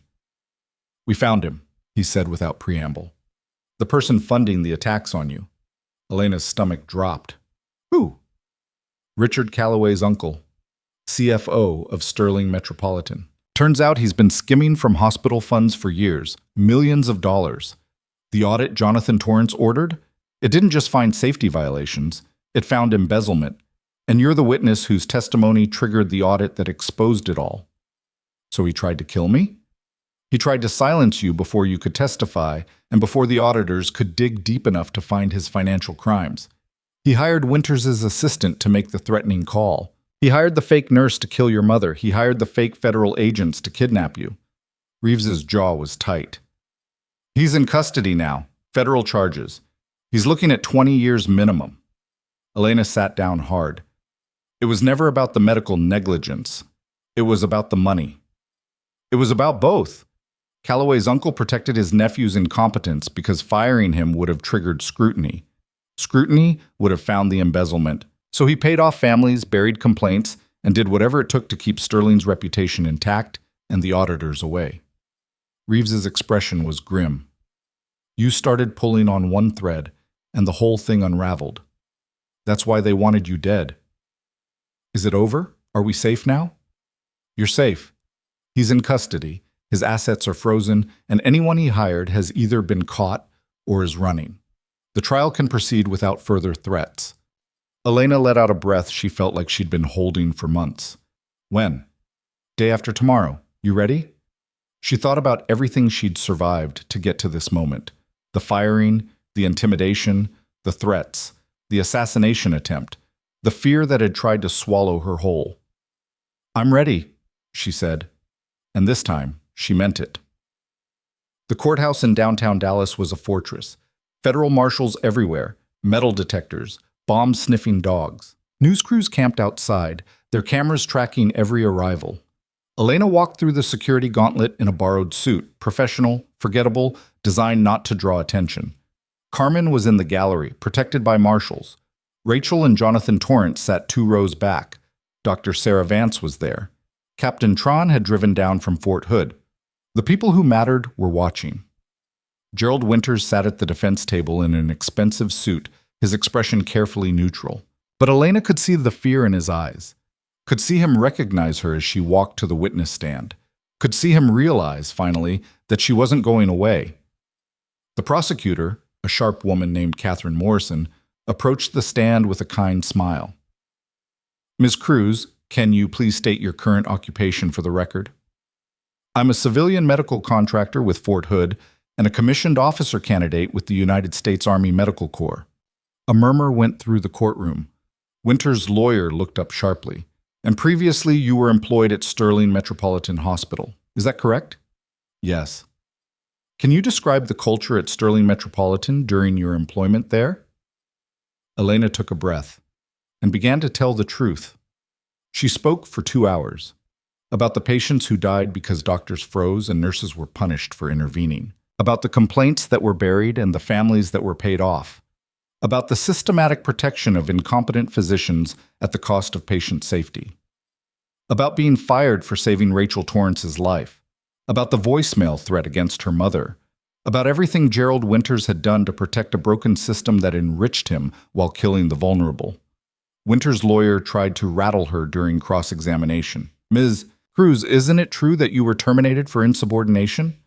"I was terminated for saving a patient's life without waiting for permission from a doctor who'd frozen during a medical emergency." "Isn't it true you have a history of refusing to follow proper protocols?" "I have a history of prioritizing patient survival over bureaucratic procedure. If that makes me insubordinate, I'm guilty as charged." "You seem to have benefited quite a bit from this situation. New job, promotion, media attention. I benefited from doing my job correctly, while Sterling benefited from covering up preventable deaths. Which one of those sounds like a crime to you?" The lawyer's face went red. Morrison smiled. The jury was listening. When Elena finally stepped down from the witness stand, she felt lighter. The truth was out. All of it. On the record. Under oath. Undeniable. The prosecution rested. 2 days later, the jury returned a verdict in 4 hours. Guilty on all counts. Gerald Winters would spend the next 15 years in federal prison. The wrongful death civil suits settled the same week. Sterling Metropolitan's new administration admitted fault and paid out millions to the families. Dr. Richard Calloway's medical license was permanently revoked. His uncle was awaiting trial for embezzlement and attempted murder. Jonathan Torrance stood on the courthouse steps and told reporters that justice had been served. "This case was about accountability," he said, his arm around Rachel. "It was about making sure that the people who protect us, our nurses, our first responders, our medical professionals, are protected in return. And it was about one woman who refused to be silenced." The cameras swung toward Elena, who stood off to the side with Carmen and Marshal Torres. "Ms. Cruz, do you have a comment?" Elena stepped forward, her mother's hand in hers. "I'm not a hero," she said quietly. "I'm just a nurse who did her job. But I hope this sends a message to every healthcare worker who's been punished for speaking up, to every patient who's been harmed by institutional negligence, to every family who's been told to stay quiet. You're not alone. The truth matters. Justice is possible. And sometimes one person refusing to quit is all it takes." The questions came rapid fire, but Torres was already guiding her away, back to the waiting car, back to safety. Behind her, the courthouse steps erupted in applause. 1 week after the verdict, Elena stood in a ceremony hall at Fort Hood, surrounded by officers and dignitaries, and raised her right hand. "I, Elena Maria Cruz, do solemnly swear that I will support and defend the Constitution of the United States against all enemies, foreign and domestic." The oath settled over her like armor. When it was done, Colonel Marcus Reeves pinned Captain's bars on her shoulders. "Welcome to the officer corps, Captain Cruz," he said quietly. "Try not to cause too much trouble." "No promises, sir." His smile was brief. "I'd be disappointed if you made any." The reception was small. Carmen, Tran, the Torrances, Vance, people who mattered, and in the back, barely visible, Sergeant Williams, the man whose life Elena had saved in Kandahar. He caught her eye and nodded once. She nodded back. Later, as the reception wound down, Jonathan Torrance pulled her aside. "I have something for you." He handed her an envelope. "Don't open it now. Open it when you're ready to think about what comes next." Elena slipped the envelope into her jacket pocket and forgot about it until later that night, alone in her new apartment, off base now, no more protective custody, just normal life resuming. She opened the envelope. Inside was a letter and a check. The check made her dizzy. 7 figures. The letter was handwritten. Elena, this is not payment. This is seed funding. Sterling is being reformed, but it's just one hospital. There are thousands more with the same problems. You've proven that change is possible. Now I want to fund you to make that change scalable. Start a foundation, develop protocols, create training programs, build the infrastructure that prevents what happened at Sterling from happening anywhere else. You've been fighting someone else's broken system. Now build your own, one that actually works. The choice is yours. Jonathan Elena sat in the dark, the letter in one hand and her captain's bars in the other, trying to imagine building instead of fighting. Her phone buzzed. Text from Marcus Reeves. Congratulations, Captain. Enjoy 48 hours off. Then report to my office. We have a situation in Baghdad that needs someone with your skill set. Interested? Elena stared at the message. 2 paths. Build something new at home or deploy to save lives overseas. Create lasting change or handle the immediate crisis. She set down the letter and phone and walked to her window, looking out at Fort Hood's lights. Somewhere in Dallas, families were sleeping peacefully. Somewhere in Baghdad, soldiers were bleeding. Somewhere in a hospital she'd never heard of, a nurse was being written up for saving a patient's life. Elena Cruz had spent her whole life reacting to crises, always responding to failures created by others. Maybe it was time to be proactive. Maybe it was time to choose her battles instead of letting them choose her. She picked up her phone and texted Reeves. How soon do you need an answer? His reply came instantly. Wheels up in 72 hours. I need to know if you're on that plane. 72 hours. 3 days to decide. Elena looked at Jonathan's letter again, at the check that could fund real change, then at Reeves's message, at the immediate need in a war zone. Both mattered. Both required sacrifice. She had survived everything to earn this choice, so which would it be? The future she could build, or the lives she could save? Captain Elena Cruz sat in the darkness with 2 impossible choices, and for the first time in her life, she had the power to decide her own destiny. In 72 hours, one path would close forever. She had 3 days to decide which one she could live without. Elena made her decision at 04:30 on the 3rd morning, standing in her kitchen with cold coffee and the weight of 2 futures pressing down on her shoulders. She picked up her phone and called Marcus Reeves. He answered on the 2nd ring, his voice alert despite the hour. Cruz, what's your answer? I'm not getting on that plane. Silence. Long enough that Elena wondered if she'd made a catastrophic mistake. Then Reeves spoke, and his voice held something that sounded almost like relief. Good. Good? Baghdad was a test, Elena. I needed to know if you'd chase the immediate fight or build something that lasts. Too many good officers burn out chasing bullets when what the world really needs is someone willing to do the hard work of preventing wars in the first place. His tone shifted, became almost paternal. You made the right call. Now don't waste it. The call ended before Elena could respond. She stared at her phone, then at Jonathan Torrance's check sitting on her kitchen counter, and felt the future rearrange itself around her like puzzle pieces, finally finding their proper places. By 0900, she was sitting across from Jonathan and David Torrance in a conference room that smelled like expensive coffee and possibility. I want to accept your offer, Elena said without preamble, but I have conditions. Jonathan's eyebrows rose. I'm listening. This isn't a charity. It's a partnership. You provide the funding and the connections. I provide the medical expertise and the operational structure, but I maintain creative control over the programs we develop. No board interference, no donor strings attached to how we protect whistleblowers or which hospitals we investigate. That's a lot of control to ask for. It's the only way this works. The moment we start compromising to make donors comfortable, we become part of the problem instead of the solution. David leaned forward. What exactly are you proposing? What does this foundation actually do? Elena pulled out a folder. She'd been up until 3 a.m. drafting the framework. 3 core functions. First, a legal defense fund for healthcare workers who face retaliation for reporting safety violations. We provide lawyers, expert witnesses, financial support during termination battles. Second, a training program that teaches hospital administrators how to build cultures where staff can speak up without fear. We make it profitable to do the right thing. Third, an independent auditing service that families can hire when they suspect medical negligence but don't have the resources to investigate on their own. That's ambitious. It's necessary. Sterling wasn't unique. It was just the one that got caught. Elena met Jonathan's eyes. You said you wanted to fund scalable change. This is what that looks like. Jonathan studied her for a long moment, then extended his hand. You've got a deal. I'll have my lawyers draw up the paperwork. You'll have full operational control, quarterly financial reviews, and a $10 million initial operating budget. Enough? Elena's hand trembled slightly as she shook his. $10 million. More money than she'd ever imagined having access to. More responsibility than she'd ever carried. It's a start. Good. Because there's something else you should know.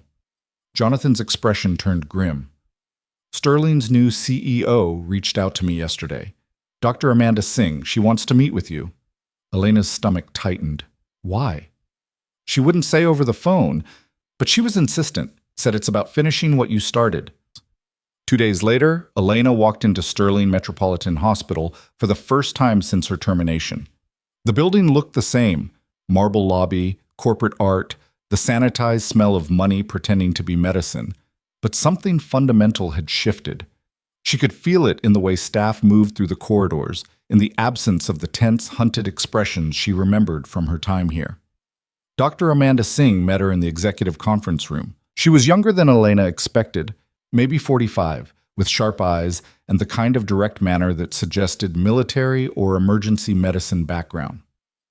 Captain Cruz, thank you for coming, Singh gestured to a chair. I know this place holds difficult memories for you. That's an understatement. I won't insult you by apologizing for things I didn't do, but I do want you to see what's changed since you left. Singh pulled up a presentation on the wall screen. Patient safety reports are up 300%, not because care got worse, but because staff finally feel safe reporting problems. We've terminated 4 physicians for negligence in the last 2 months. We've promoted 6 nurses to administrative positions. We've implemented every recommendation from the audit. Why are you telling me this? Because you started it. You're the reason Sterling is becoming the kind of hospital it should have been all along. And I want to hire you. Elena laughed, couldn't help it. You want to hire the nurse you fired 3 months ago? I didn't fire you. Gerald Winters and his cronies did. I want to hire the woman who had the courage to blow the whistle and the competence to survive the consequences. Singh's expression was serious. I need a director of patient safety and quality assurance. Someone who reports directly to me, has the authority to stop procedures they deem unsafe, and can't be overruled by attending physicians. Someone staff will trust because they know she'll protect them when they speak up. That's you, Elena. The job pays $180,000 a year, full benefits, and the power to change this institution from the inside. Interested? Elena thought about it for exactly 3 seconds. No. Singh blinked. May I ask why? Because Sterling is just one hospital. What you're building here is important, but it's not scalable. I can do more good creating systems that protect nurses in thousands of hospitals than I can protecting them in one. Elena stood. But I appreciate the offer, and I hope you succeed. This place needs someone like you. What will you do instead? Build something bigger. Singh studied her for a long moment, then smiled. Good. The world needs that more than it needs you back at Sterling. But Elena, if you ever change your mind, the offer stands. And when your foundation needs a partner hospital to pilot your programs, call me. We owe you that much. They shook hands, and Elena walked out of Sterling Metropolitan for what she knew would be the last time. The headlines hit 3 days later. Sterling CFO pleads guilty to embezzlement, conspiracy to commit murder. The article detailed everything: the millions skimmed from hospital funds over a decade, the systematic cover-up of medical negligence to avoid scrutiny, the assassination attempt on Carmen Cruz, the fake federal agents hired to kidnap Elena before she could testify. Richard Calloway's uncle, identified as Thomas Calloway, 58, former CFO, had taken a plea deal. 25 years in federal prison in exchange for testimony against everyone else involved in the conspiracy. That testimony was a bloodbath. By the end of the week, 5 Sterling board members had resigned. 2 were under investigation for obstruction of justice. The hospital's parent corporation saw its stock price drop 40% as investors fled. Several other hospitals in the Sterling network launched their own internal audits, terrified of what they might find. The dominoes were falling, and Elena Cruz's name was attached to every article, every news segment, every analysis piece about institutional corruption in American healthcare. Her phone wouldn't stop ringing. Job offers from hospitals across the country, interview requests from major media outlets, speaking invitations from medical conferences and nursing organizations. A literary agent wanted to know if she'd consider writing a book. A documentary filmmaker wanted full access to her story. Elena ignored most of it, but one call she took. Ms. Cruz, this is Senator Patricia Morrison from the Senate Health Committee. I'm calling because we're drafting federal legislation to protect healthcare whistleblowers, and we'd like your input on the bill. Would you be willing to testify before Congress? Elena sat down hard. Testify about what?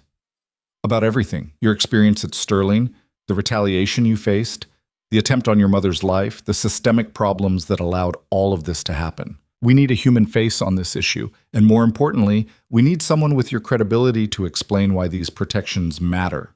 Morrison's voice was firm.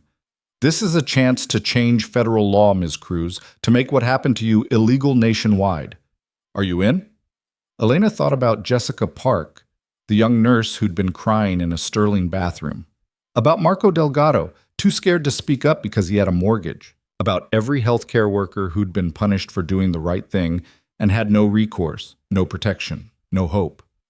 I'm in. The congressional hearing was scheduled for 6 weeks out. That gave Elena just enough time to get the foundation operational and prepare testimony that would reshape American healthcare policy. She spent 18-hour days building an organization from scratch, hired a legal director, a brilliant attorney named Sarah Kim who'd made her name defending nurses in malpractice cases, brought on a training coordinator, Marco Delgado, who'd finally quit Sterling and was ready to help build something better, recruited a medical director, Dr. Sarah Vance, who took early retirement from Sterling to join Elena's mission full-time. The foundation needed a name. Elena sat in her new office, donated space in a downtown Dallas building courtesy of Jonathan Torrance, and stared at a blank form. Carmen had suggested the Cruz Foundation. Too self-aggrandizing. David Torrance had proposed Second Chance Healthcare Alliance. Too generic. Elena thought about Kandahar, about the moment she'd refused Reeves's order to evacuate, about staying in a collapsing building because leaving would have meant letting people die, about the principle that had guided every decision she'd made since. She typed, "The Sentinel Healthcare Foundation, protecting those who protect us." It fit. 3 weeks before the congressional hearing, Elena received a visitor at the foundation office. Jessica Park walked in looking different than Elena remembered. Steadier, less afraid. She'd cut her hair short, and her handshake was firm. "Hi, Ms. Cruz. I don't know if you remember me." "I remember. You were crying in the Sterling bathroom. Calloway had just torn you apart in front of a patient's family." Jessica flinched. "Yeah, that was a bad day." "What are you doing here, Jessica?" "I heard about the foundation, about what you're building, and I wanted to tell you something." Jessica took a breath. "After you left Sterling, I almost quit nursing. I was convinced I wasn't good enough, that maybe Calloway was right, and I was too stupid to do this job. But then I saw you on the news, saw you testify at the trial, saw you refuse to back down even when they tried to kill your mother.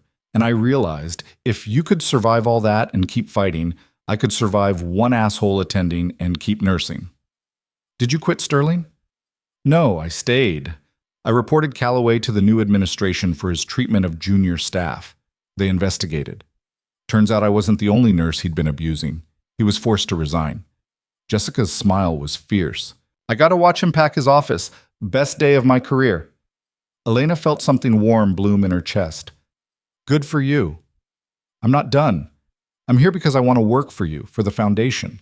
I don't have your experience or your credentials, but I know what it feels like to be the nurse everyone's trying to break. And I want to help protect people like me from ending up broken." Jessica met Elena's eyes.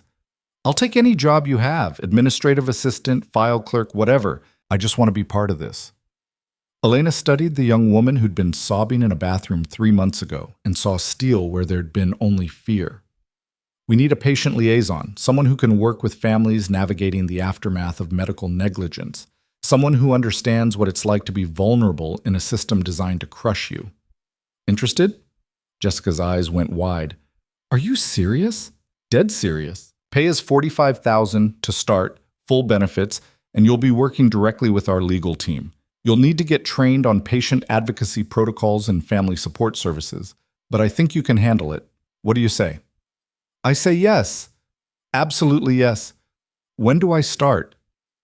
Monday. Jessica left walking 6 inches taller than when she'd arrived. Sarah Kim appeared in Elena's doorway, eyebrows raised. You just hired someone based on a 5-minute conversation? I hired someone who survived what I survived and came out stronger. That's the only credential that matters here. Fair enough? Kim held up a thick folder. Speaking of credentials, we got our first official case.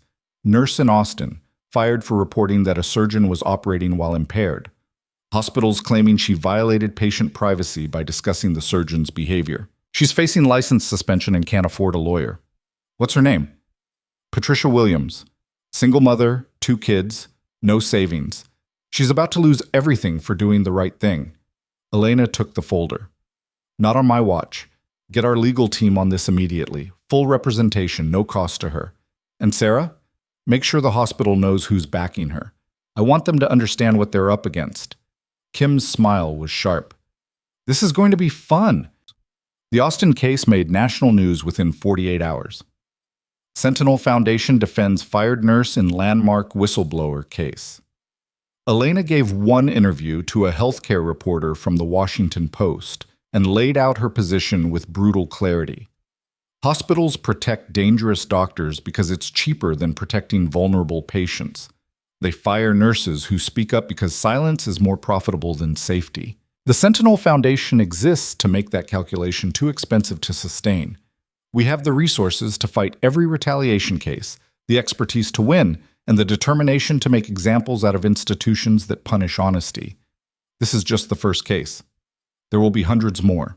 And we won't stop until speaking up is safer than staying silent.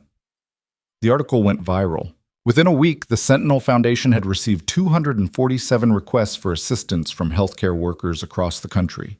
Nurses, technicians, physicians, administrators, all facing retaliation for reporting safety violations. Elena hired 4 more lawyers, then 6 more patient advocates, then an investigations team to handle the cases that required deeper digging. The foundation grew from a handful of people in donated office space to a full-fledged organization with a staff of 35 and an operating budget that Jonathan Torrance kept expanding to meet demand. You're building an empire, he told Elena during a quarterly review meeting. I'm building a shield, she corrected, for people who have none. Same thing, in the end. 2 weeks before the congressional hearing, Carmen's oncologist called with news that made Elena's hands shake. The latest scans are remarkable. No detectable tumors, blood work is normal. Lung function has returned to near baseline. I'm recommending we shift from active treatment to surveillance. Elena, your mother is in remission, full remission. Elena sat in her office and cried for the first time in months. Carmen was going to live. They'd won that battle too.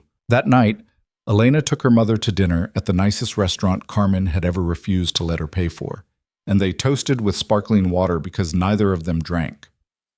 To survival, Carmen said, raising her glass. To more than survival, Elena countered. To actually living. They clinked glasses, and Elena felt something settle in her chest that she hadn't felt in years. Peace. Not the absence of struggle, but the presence of hope. Are you nervous? About Washington? Carmen asked. Terrified. I'm going to be testifying in front of senators and cameras and the entire healthcare industry watching to see if I screw up. You won't screw up. You're going to walk in there and tell the truth, same as you did at the trial. And they're going to listen because ignoring you is no longer an option. Carmen reached across the table, gripped her daughter's hand. You've already changed the world, mija. This is just making it official. The congressional hearing chamber was enormous, intimidating, designed to make witnesses feel small. Cameras lined the back wall. Senators sat elevated on a curved dais, looking down at the witness table like judges at a trial. The gallery was packed with reporters, lobbyists, healthcare executives, and nursing advocates. Elena walked to the witness table in a borrowed suit that Rachel Torrance had insisted on buying her and tried not to think about the fact that this testimony would be broadcast live on C-SPAN and quoted in every major newspaper tomorrow. Senator Morrison, the committee chair, banged her gavel. This hearing will come to order. Today we're examining Senate Bill 2847, the Healthcare Whistleblower Protection Act, which would provide federal protections for medical professionals who report safety violations.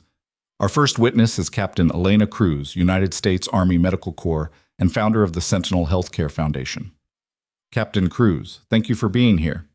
Thank you for having me, Senator. You've submitted written testimony which the committee has reviewed, but I'd like you to walk us through your experience at Sterling Metropolitan Hospital in your own words. What happened when you reported safety violations? Elena took a breath and told them everything. Not the sanitized version, not the careful, legally vetted summary. The raw truth about being screamed at by doctors, written up for saving lives, fired for refusing to let patients die. About watching colleagues stay silent because they were terrified. About the families paid to bury their grief. About the assassination attempt on her mother. The chamber was silent except for her voice. When she finished, Senator Morrison's expression was grim. Captain Cruz, in your expert opinion, is Sterling Metropolitan unique in this behavior? No, Senator. Sterling was just the one that got caught. Every healthcare worker in this room can tell you similar stories. The details change, but the pattern is identical. Speak up, get punished, lose everything. Until that calculus changes, patients will keep dying preventable deaths, and the people trying to save them will keep getting destroyed for it. What would change that calculus? Federal protection, real consequences for retaliation, a system where reporting safety violations is less dangerous than staying silent.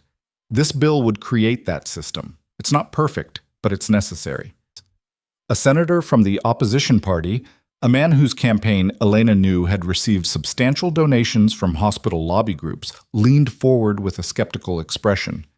Captain Cruz, aren't you concerned that these protections could be abused? That disgruntled employees might make false reports just to cause trouble for institutions they don't like? Elena met his eyes. Senator, I'm more concerned about patients dying because nurses are too scared to report legitimate safety violations than I am about hypothetical abuse of a system that doesn't exist yet. False reports can be investigated and dismissed. Dead patients stay dead. But surely you acknowledge that healthcare is complicated, that sometimes physicians need to make judgment calls that nurses might not fully understand. Senator, I watched a doctor freeze during a code blue while his patient was dying. I took over, saved the patient's life, and was fired for it. That wasn't a complicated judgment call. That was institutional failure prioritizing ego over survival. This bill exists to prevent institutions from punishing people like me for refusing to let preventable deaths happen on our watch. The senator sat back, clearly unused to witnesses who didn't defer. Senator Morrison suppressed a smile. Thank you, Captain Cruz. Now, you've also submitted data from the Sentinel Foundation's first 3 months of operation. Can you summarize those findings? Elena pulled up the presentation she and Sarah Kim had prepared. In 3 months, we've received assistance requests from healthcare workers in 42 states. 87% report facing retaliation for safety complaints. 63% have been terminated or forced to resign. 41% have faced threats, professional, financial, or physical. These aren't isolated incidents. This is a pattern of systemic abuse that costs lives and destroys careers. The bill before you would make that pattern illegal and give workers like me the tools to fight back. The hearing lasted 4 hours. Elena fielded questions from senators on both sides, from hostile to supportive. She provided data, cited case studies, told stories that made even hardened politicians flinch. And when it was over, when Senator Morrison finally banged the gavel and thanked her for her testimony, Elena walked out of that chamber knowing she'd done everything she could. The rest was up to Congress. The bill passed the Senate 3 months later by a vote of 72 to 28. It passed the House 6 weeks after that. And on a cold morning in February, Elena Cruz stood in the Oval Office and watched the president sign the Healthcare Whistleblower Protection Act into federal law. Jonathan Torrance stood beside her, grinning like he'd won the lottery. Carmen was there too, healthy and strong, her oxygen cannula finally gone for good. Marcus Reeves had flown in from Fort Hood in dress uniform. Rachel Torrance held her father's arm, alive and radiant. The president looked up from the signing desk. "Captain Cruz, would you like to say a few words?" Elena stepped forward, acutely aware that cameras were recording this for history. "A year ago, I was fired from my job for saving a patient's life. 6 months ago, someone tried to murder my mother to keep me from testifying about institutional corruption. 3 months ago, I sat in front of Congress and told the truth about what happens when healthcare systems prioritize profit over people. Today, that truth becomes law. This isn't my victory. It belongs to every nurse who's been punished for speaking up, every patient who's been harmed by preventable negligence, every family who's been told their grief doesn't matter. This law says you do matter. Your safety matters. The truth matters. And retaliation against those who tell it is no longer acceptable in the United States of America." The room erupted in applause. Elena stepped back, feeling the weight of a year's worth of battles finally lift from her shoulders. They'd won.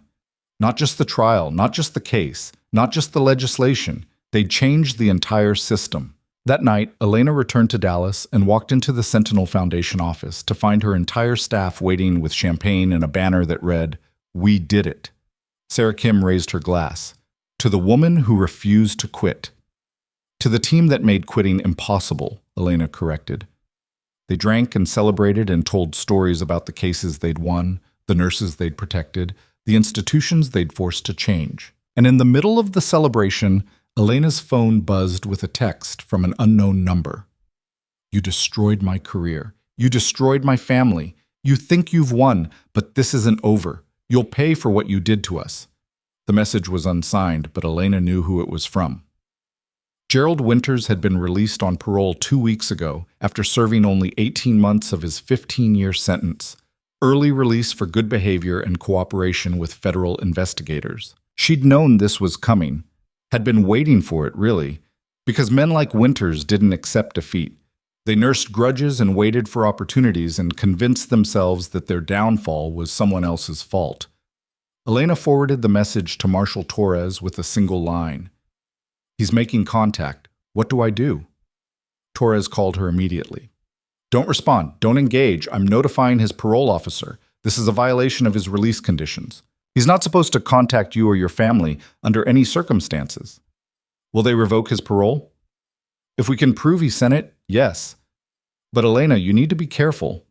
Winters lost everything because of you. His job, his reputation, his freedom. He's got nothing left to lose and every reason to want revenge. So what do I do? You keep living your life. You let us handle Winters, and you trust that the system you helped build will protect you the way it's supposed to." Elena wanted to believe that. But 18 months in prison hadn't been enough to break a man who'd orchestrated assassination attempts and witness intimidation. It had just given him time to plan. The next morning, Elena arrived at the foundation office to find her staff gathered around Sarah Kim's desk, staring at her computer screen with expressions of shock. "What happened?" Elena asked. Kim turned the screen toward her. "Someone leaked our donor list. Every person and organization that's contributed to the Sentinel Foundation. It hit the internet 2 hours ago." Elena's stomach dropped. "How is that possible? That information is confidential." "Someone hacked our database. Professional job. They got past our security without triggering any alarms. This wasn't some amateur with a grudge. This was planned." "Why would someone want our donor list?" "Because now every hospital executive, pharmaceutical company, and healthcare lobbyist in America knows exactly who's funding the organization that's been making their lives difficult." Kim's expression was grim. "Elena, some of these donors are going to face professional consequences for supporting us. They might pull their funding to avoid retaliation. Can we trace the hack?" "Already working on it. But whoever did this knew what they were doing. They covered their tracks well." Elena pulled out her phone and called Jonathan Torrance. He answered on the first ring. "I saw the leak. My lawyers are already drafting a statement. We're not backing down, Elena. Neither are most of the other major donors, but you should prepare for some fallout. How bad? 3 corporate donors have already pulled their support. 2 individual donors are reconsidering their commitment. The Hospital Association is threatening legal action, claiming we violated privacy laws by accepting donations from their member institutions. Jonathan's voice was steady but concerned. This was designed to destabilize us financially and legally. It's working. Who did this? I have my suspicions, but we need proof. Elena thought about the threatening text from Winters. About the timing, 18 months of planning, waiting for parole, then striking at the foundation's funding base the moment he was free. It was Winters, she said. It has to be. Maybe. But he's not sophisticated enough to pull off a hack like this alone. He had help. From who? That's what we need to find out. The answer came 2 days later, delivered by a federal investigator who showed up at the foundation office with a warrant and a grim expression. Captain Cruz, we need to talk about your foundation's financial records. Specifically, we need to understand why you've been accepting donations from individuals and organizations currently under investigation for healthcare fraud. Elena's blood went cold. What are you talking about? Several of your donors are subjects of ongoing federal investigations into Medicare fraud, insurance kickbacks, and illegal billing practices. The timing of their donations, all made shortly after you testified before Congress, suggests possible coordination. We need to determine if you were aware of their criminal activity when you accepted their money. I wasn't aware of anything. We vet our donors through standard background checks. Standard background checks don't catch active federal investigations, which means either you were negligent in your due diligence or you were complicit. The investigator's expression was carefully neutral. Either way, this foundation may have been used to launder money from healthcare fraud schemes. That makes you potentially liable. Elena sat down hard. This is a setup. Maybe, but we still have to investigate, which means your accounts are frozen pending review, your operations are suspended, and you're barred from fundraising until this is resolved. I'm sorry, Captain Cruz, but those are the rules. The investigator left. Elena's staff stared at her in stunned silence. This is Winters, Sarah Kim said quietly. It has to be. The hack, the planted donors, the timing, he orchestrated all of it. How? He's on parole. He's supposed to be under supervision. Supervision doesn't mean solitary confinement. He's got access to phones, internet, lawyers, and he's got 18 months of prison contacts who owe him favors. Kim's jaw was tight. He can't destroy you physically anymore, so he's destroying the foundation instead. Cut off your funding, tie you up in legal battles, force you to spend every resource defending yourself instead of helping others. It's brilliant, in a sociopathic kind of way. Can we fight this? We can try, but frozen accounts mean no money for lawyers, no money for operations, no money to help the cases we've already taken on. We're effectively shut down until the investigation clears us. How long will that take? Federal investigations? Could be months. Could be years. Elena stood and walked to the window, looking out at downtown Dallas. Somewhere in this city, Gerald Winters was probably celebrating, watching the organization that had destroyed him crumble under the weight of his revenge. She pulled out her phone and called the one person who might be able to help. Marcus? It's Elena. I need a favor, a big one. Reeves listened as she explained the situation, the hack, the investigation, the frozen accounts. When she finished, he was quiet for a long moment. You think Winters set this up? I know he did, but I can't prove it. What do you need from me? Military investigators, people who specialize in financial crimes and have the clearance to access federal investigation records. I need to know if those donors were actually under investigation before they gave to the foundation, or if the investigations were opened after the hack to make us look complicit. That's asking a lot, Elena. I know, but if I'm right, this is a criminal conspiracy to destroy a federally recognized nonprofit. The military has an interest in that. Half our cases involve veterans' health care. Help me prove Winters orchestrated this, and I'll make sure the people responsible face consequences. Another pause. Then, give me 48 hours. The call ended. Elena turned to face her staff. We're not shutting down. We're going dark until this gets resolved, but we're not quitting. Everyone keep working your cases from home. Sarah, Coordinate with our existing lawyers on pro bono basis if they're willing. Marco, reach out to the families we're supporting and let them know we're still fighting for them, even if we can't access foundation funds. Jessica, document everything, every donor, every investigation, every suspicious timing coincidence. We're going to need evidence. Elena, Kim said quietly, what if we can't prove Winters did this? What if the investigation finds something actually wrong with our finances? Then we face it. But I don't believe these donations were dirty. I believe they were legitimate, and someone weaponized federal investigators to make them look dirty after the fact. We're going to prove it. And if we can't, then we rebuild again, because that's what we do. 48 hours later, Reeves called back. You were right. The federal investigations into your donors were opened 3 weeks ago, 2 weeks after Winters was released on parole. Before that, those individuals and organizations were clean. Someone flagged them specifically and provided evidence of fraud that triggered the investigations. Who flagged them? Anonymous tip. But the tip came with detailed financial records that could only have been obtained through illegal access to private banking information. Whoever provided it committed multiple federal crimes to do it. Can we trace it back to Winters? Not directly. The tip was routed through encrypted channels and offshore servers. But I've got a friend at the FBI who specializes in cybercrime. He's willing to look at this unofficially if you can get him the hack evidence from your database breach. Done. What else? There's more. Winters has been meeting regularly with Sterling Metropolitan's former legal counsel, the lawyer who represented him at trial. That lawyer has connections to several healthcare lobbying organizations that really don't like your foundation. If I had to guess, Winters provided the vendetta and the connections. The lobbyists provided the resources and expertise, and together they built a trap designed to destroy you financially and legally. Can you prove that? Not yet. But if your foundation's hack and the federal investigations are connected, and I think they are, then we're looking at conspiracy to commit wire fraud, illegal surveillance, and abuse of federal investigative resources. That's serious. Federal prison's serious.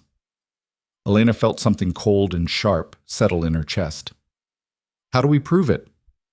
You let me handle the investigation. You focus on keeping your foundation alive long enough for me to build the case. Can you do that? How long do you need? 3 months, maybe 4. Marcus, I don't have 3 months. My staff is working without pay. Our cases are dying on the vine. Families are giving up because they think we've abandoned them. Then you'd better be very good at keeping things running on fumes. Because if you fold now, Winters wins. And men like him don't deserve to win. The call ended. Elena gathered her team and laid out the situation with brutal honesty. They had 3 months to survive without funding, without official operations, without any of the resources that had made them effective. I can't pay you, she told them. I can't promise this works out. I can't even guarantee the foundation survives this. What I can tell you is that if we quit now, every person we've helped was for nothing. Every case we've won gets forgotten. Every nurse we've protected becomes a cautionary tale about what happens when you fight back. So I'm not quitting, but I understand if you need to. No one moved. We're not quitting either, Sarah Kim said. We'll work pro bono. We'll run cases out of coffee shops if we have to, but we're not letting Winters destroy what we built. Jessica Park stepped forward. I was crying in a bathroom 6 months ago, convinced I was too broken to be a nurse. You showed me I wasn't. I'm not abandoning that now. One by one, the entire staff committed to staying. Elena felt tears sting her eyes. Then let's get to work. The next 3 months were brutal. They worked from home, from libraries, from anywhere they could find free Wi-Fi. They took calls from desperate families and explained that help was coming, it was just delayed. They coordinated with pro bono lawyers who believed in the mission enough to work for free. They documented every suspicious coincidence, every investigative irregularity, every piece of evidence that pointed to coordination between Winters and the healthcare lobby. And slowly, painfully, they started to build a case. Meanwhile, Marcus Reeves and his FBI contact were building their own case, tracing the hack back through layers of encryption, connecting the anonymous tip to offshore servers that had been used in previous healthcare lobby operations, finding financial records that showed money flowing from lobbying organizations to cybersecurity firms specializing in corporate espionage. The pieces were falling into place. but not fast enough.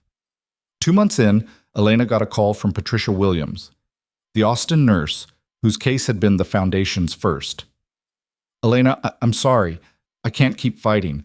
My lawyer says without the Foundation's support, I don't have the resources to win. I'm going to accept the hospital's settlement offer and withdraw my complaint. Patricia, don't. We're so close. To what? My kids need to eat. I need to work. The hospital is offering me severance and a clean record if I walk away quietly. I can't afford to keep being brave. The call ended. Elena sat in her apartment and felt the weight of failure crushing down on her. They were losing. Winters was winning, and there was nothing she could do except keep fighting and hope it was enough.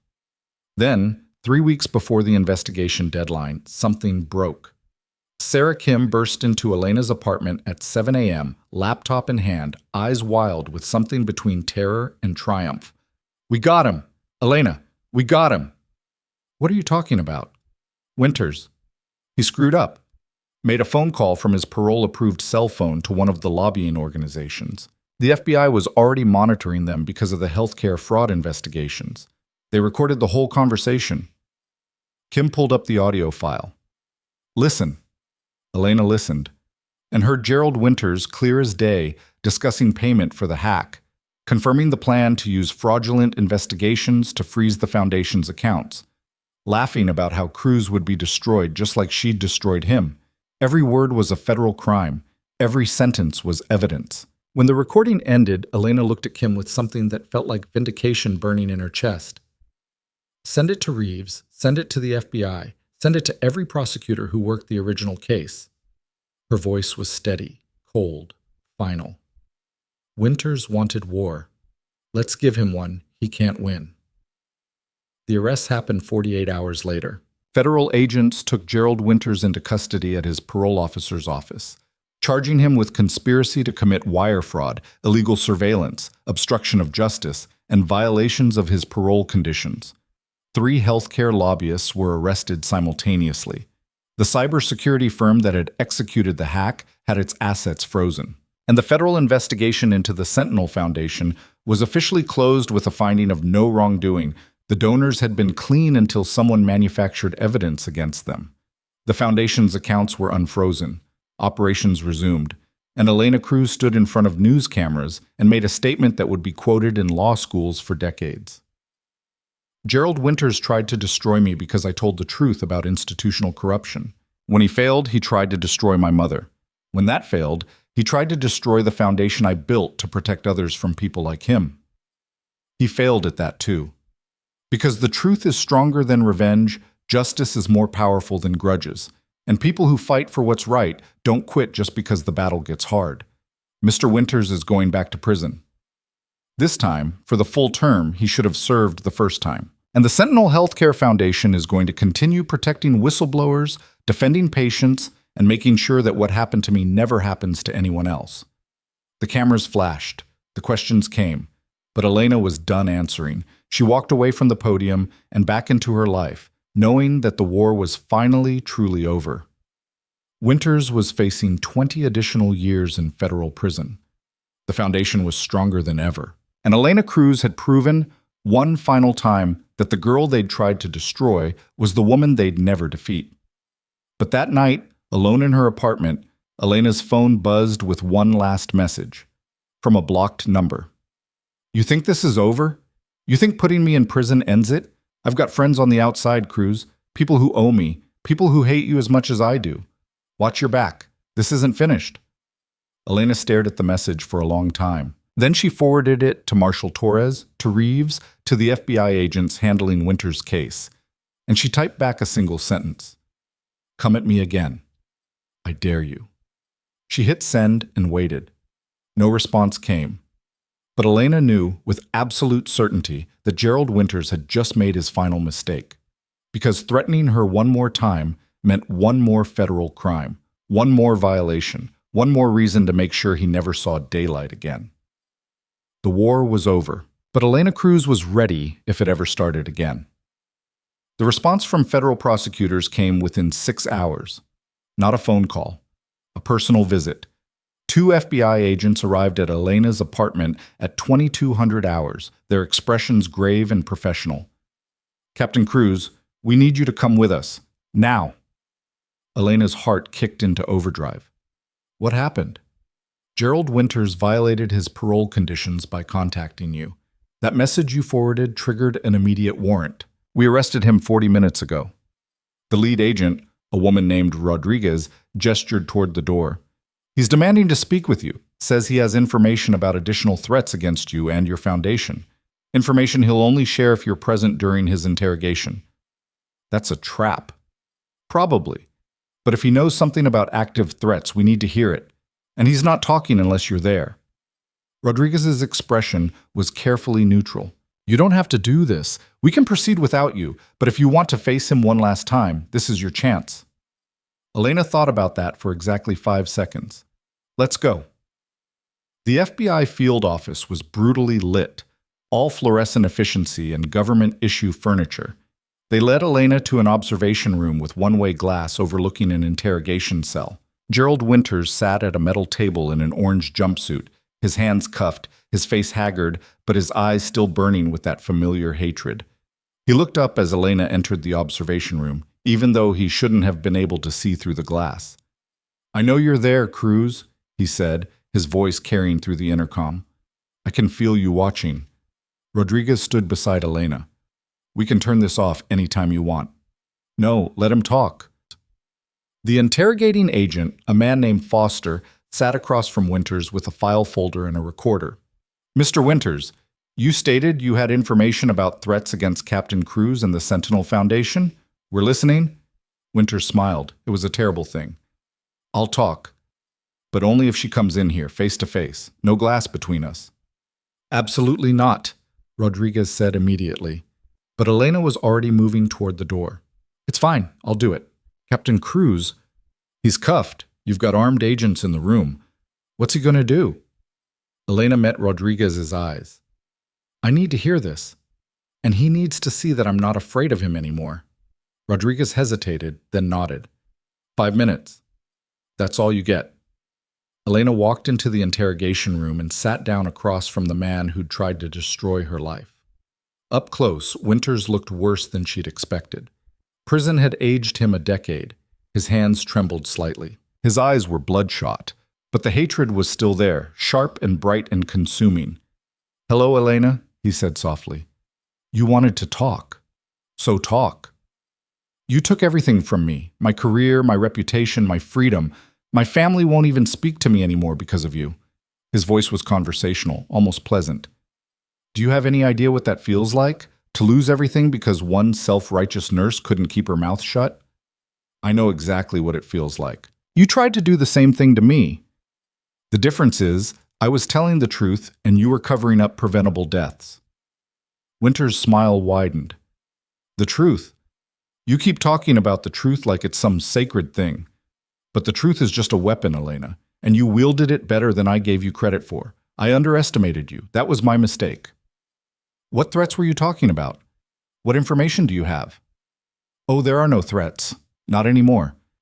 Winters leaned forward as far as his cuffs would allow. I made that message up, called in a favor from someone on the outside to send it from a blocked number so it looked real. I knew you'd forward it to the authorities, knew it would trigger a parole violation, knew they'd arrest me. Elena's stomach went cold. Why would you want to be arrested? Because federal prison is safer than the outside right now. You see, when you destroy powerful institutions, you make powerful enemies. And some of those enemies aren't content with legal revenge. They want the permanent kind. His eyes glittered. There's a contract out on you, Elena. $500,000 to anyone who makes you disappear. Offered by people I used to work with. People who are very unhappy that your little foundation is costing them billions in exposure and legal fees. The room went silent. Agent Foster leaned forward. Who put out the contract? I don't know. It came through intermediaries. But it's real, and it's active. Winters looked at Elena. I'm in here because out there, I'm a target too. They think I'm weak, that I might cooperate with authorities to save myself. They're right, so I'm cooperating. I'm telling you there's a professional hit on you, and you need to take it seriously. Why are you warning me? Because I want to watch you squirm. I want you to spend the rest of your life looking over your shoulder, wondering if today's the day. I want you to know that even with me in prison, you're never safe. That the people you made enemies of are more dangerous than I ever was." He smiled. "Call it my parting gift." Elena stood up. "You're pathetic. You tried to kill me and failed. You tried to destroy my foundation and failed. Now you're trying to scare me, and you're going to fail at that too. Because I've been living with threats for a year. I've been targeted by assassins and hackers and conspirators, and I'm still here. Still fighting, still winning. So enjoy your cell, Winters. You're going to be in it for the rest of your life. And I'm going to be out there, free, doing exactly what you tried to stop me from doing." She walked out without looking back. In the observation room, Rodriguez was already on the phone coordinating protection protocols. When she saw Elena, she ended the call. "We're taking this seriously. The contract threat. We'll need to verify it through our sources. But if Winters is telling the truth, he is. That's the only thing he said that I believe." Elena's hands were shaking. She shoved them in her pockets. "What do I do?" "We assign you a protection detail, full-time security, until we identify and neutralize the threat. We investigate anyone with motive and means to fund a contract killing. And you keep your head down until we give you the all clear." "How long will that take?" "Weeks, maybe months." Elena thought about the foundation, about the cases piling up, about families waiting for help, and nurses facing retaliation who needed someone to fight for them. "I can't hide for months. I have work to do." "Captain Cruz, if there's an active contract, then we deal with it. But I'm not stopping. I didn't survive everything I survived just to hide because some corporate criminals want me dead." Rodriguez studied her for a long moment. "You're either the bravest person I've ever met or the most stubborn. Can it be both?" The investigation into the contract threat moved fast. Within 48 hours, the FBI had identified 3 potential sources, all connected to healthcare corporations whose profits had tanked after the Whistleblower Protection Act passed. None would be stupid enough to order a hit directly, but money could buy intermediaries who specialized in making problems disappear. Elena went back to work under armed guard.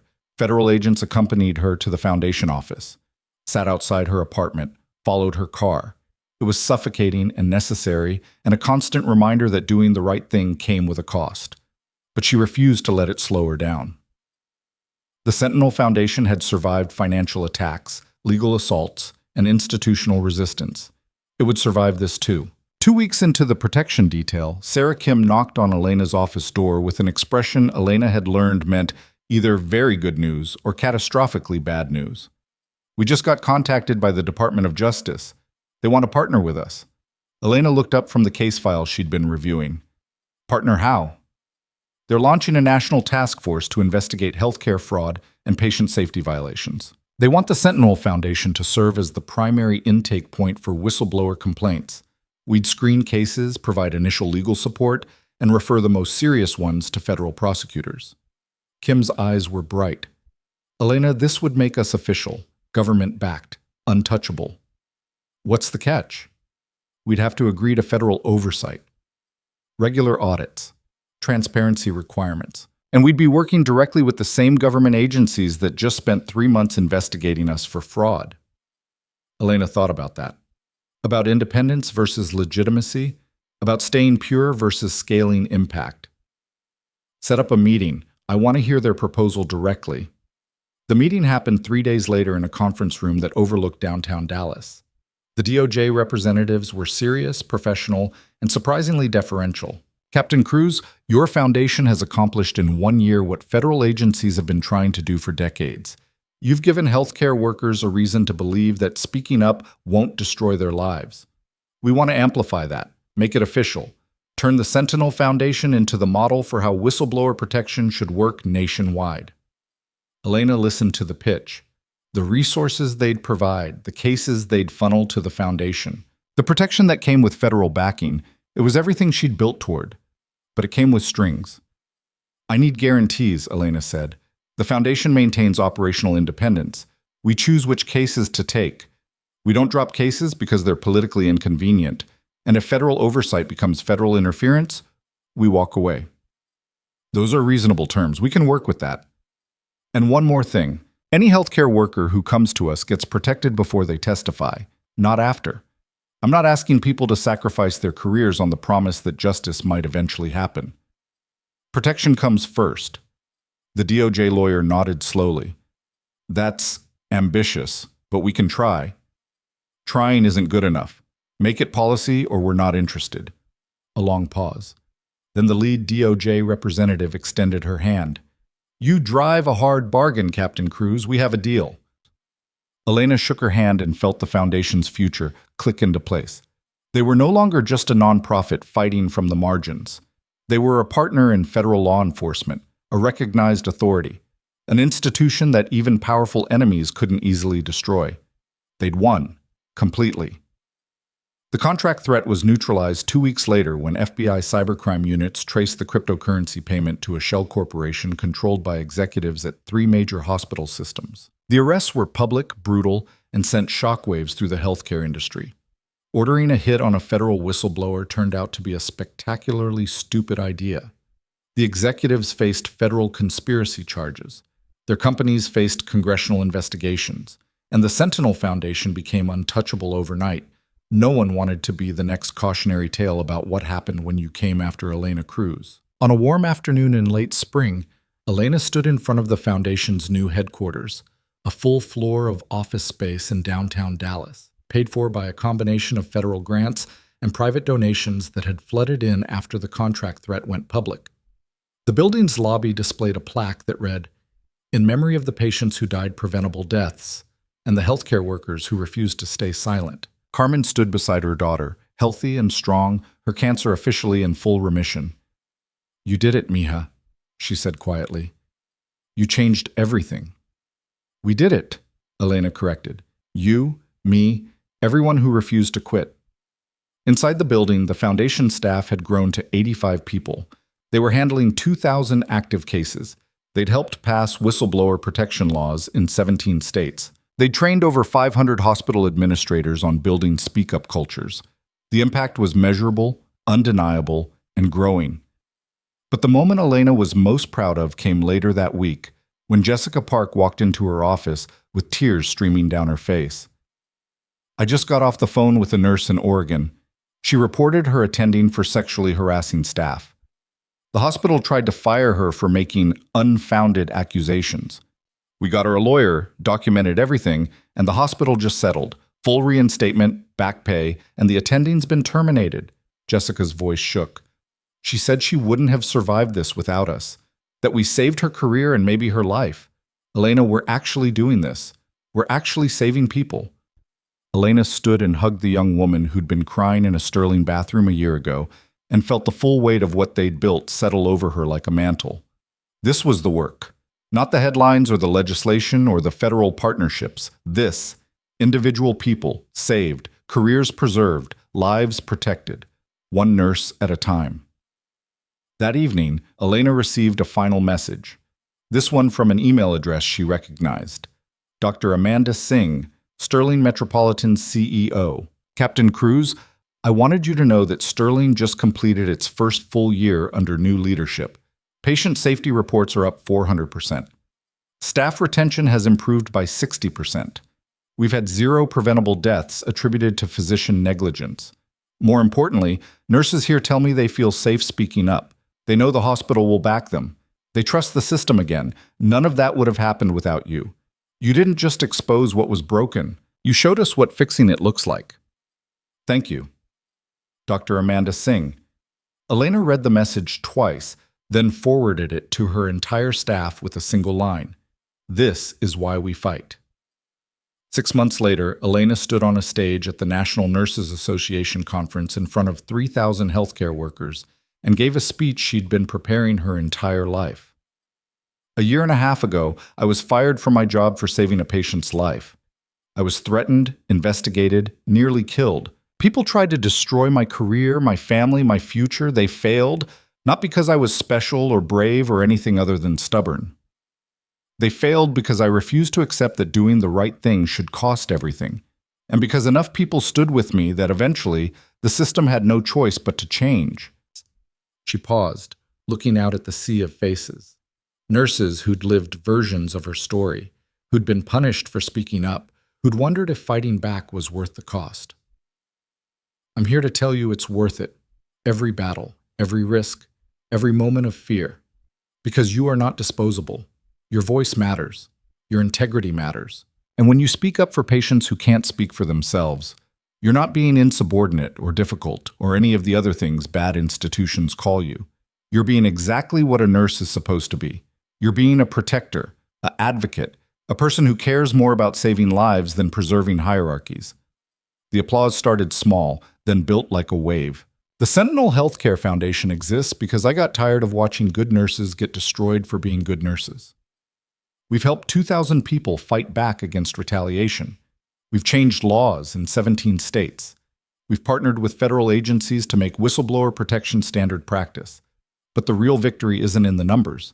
It's in the nurse in Oregon who kept her job. It's in the patient in Texas who survived because someone spoke up. It's in every single person who decides that silence is more dangerous than courage.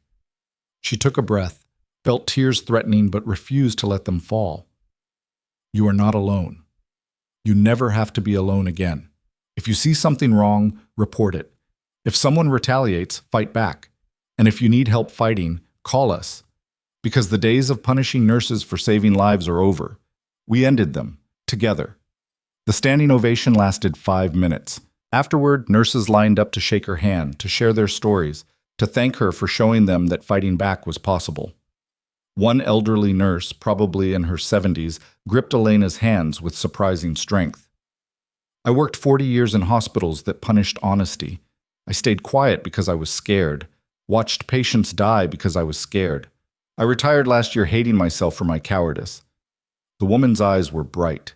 But watching you fight back, watching you win, it gave me something I'd lost. It gave me back my pride in being a nurse. Thank you for that. Elena hugged her, the stranger who carried decades of silenced grief, and felt the full measure of what they'd accomplished.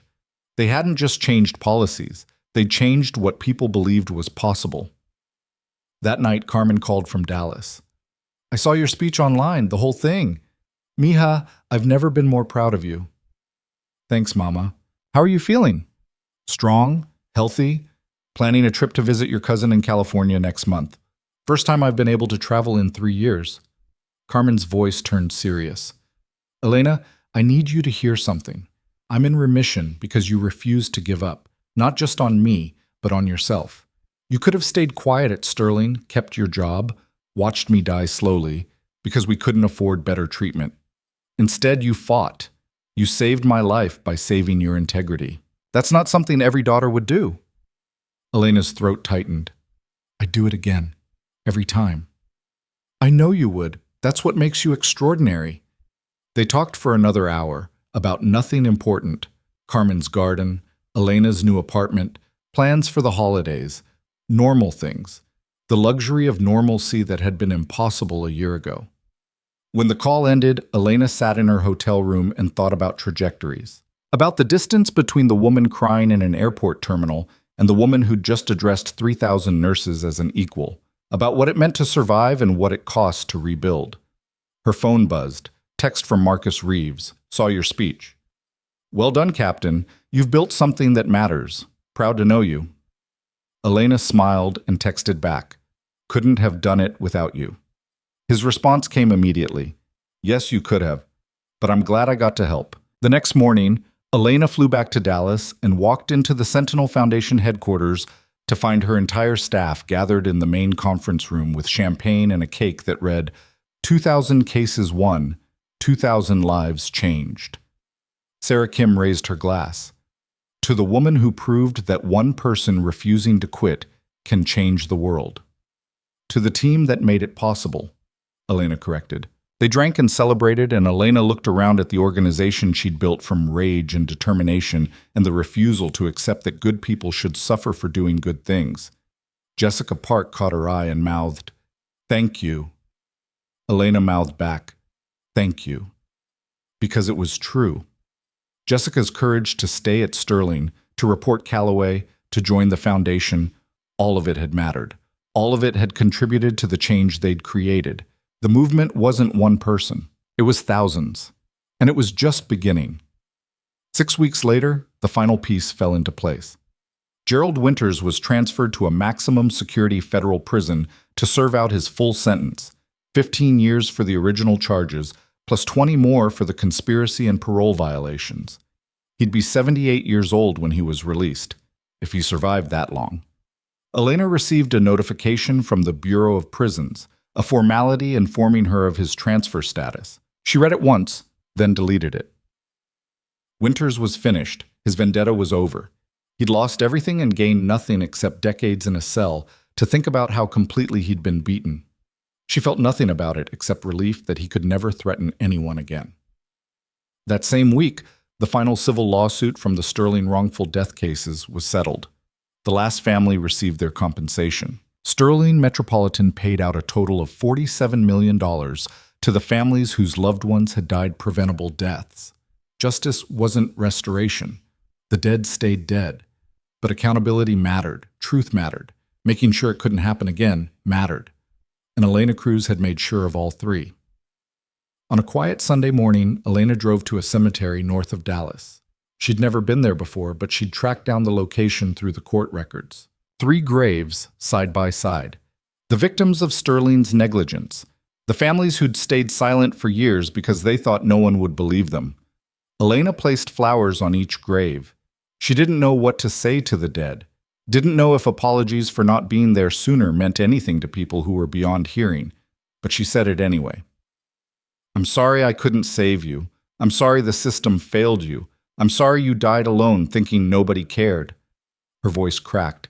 But I want you to know your deaths mattered. They changed everything. Because of you, other families won't go through this.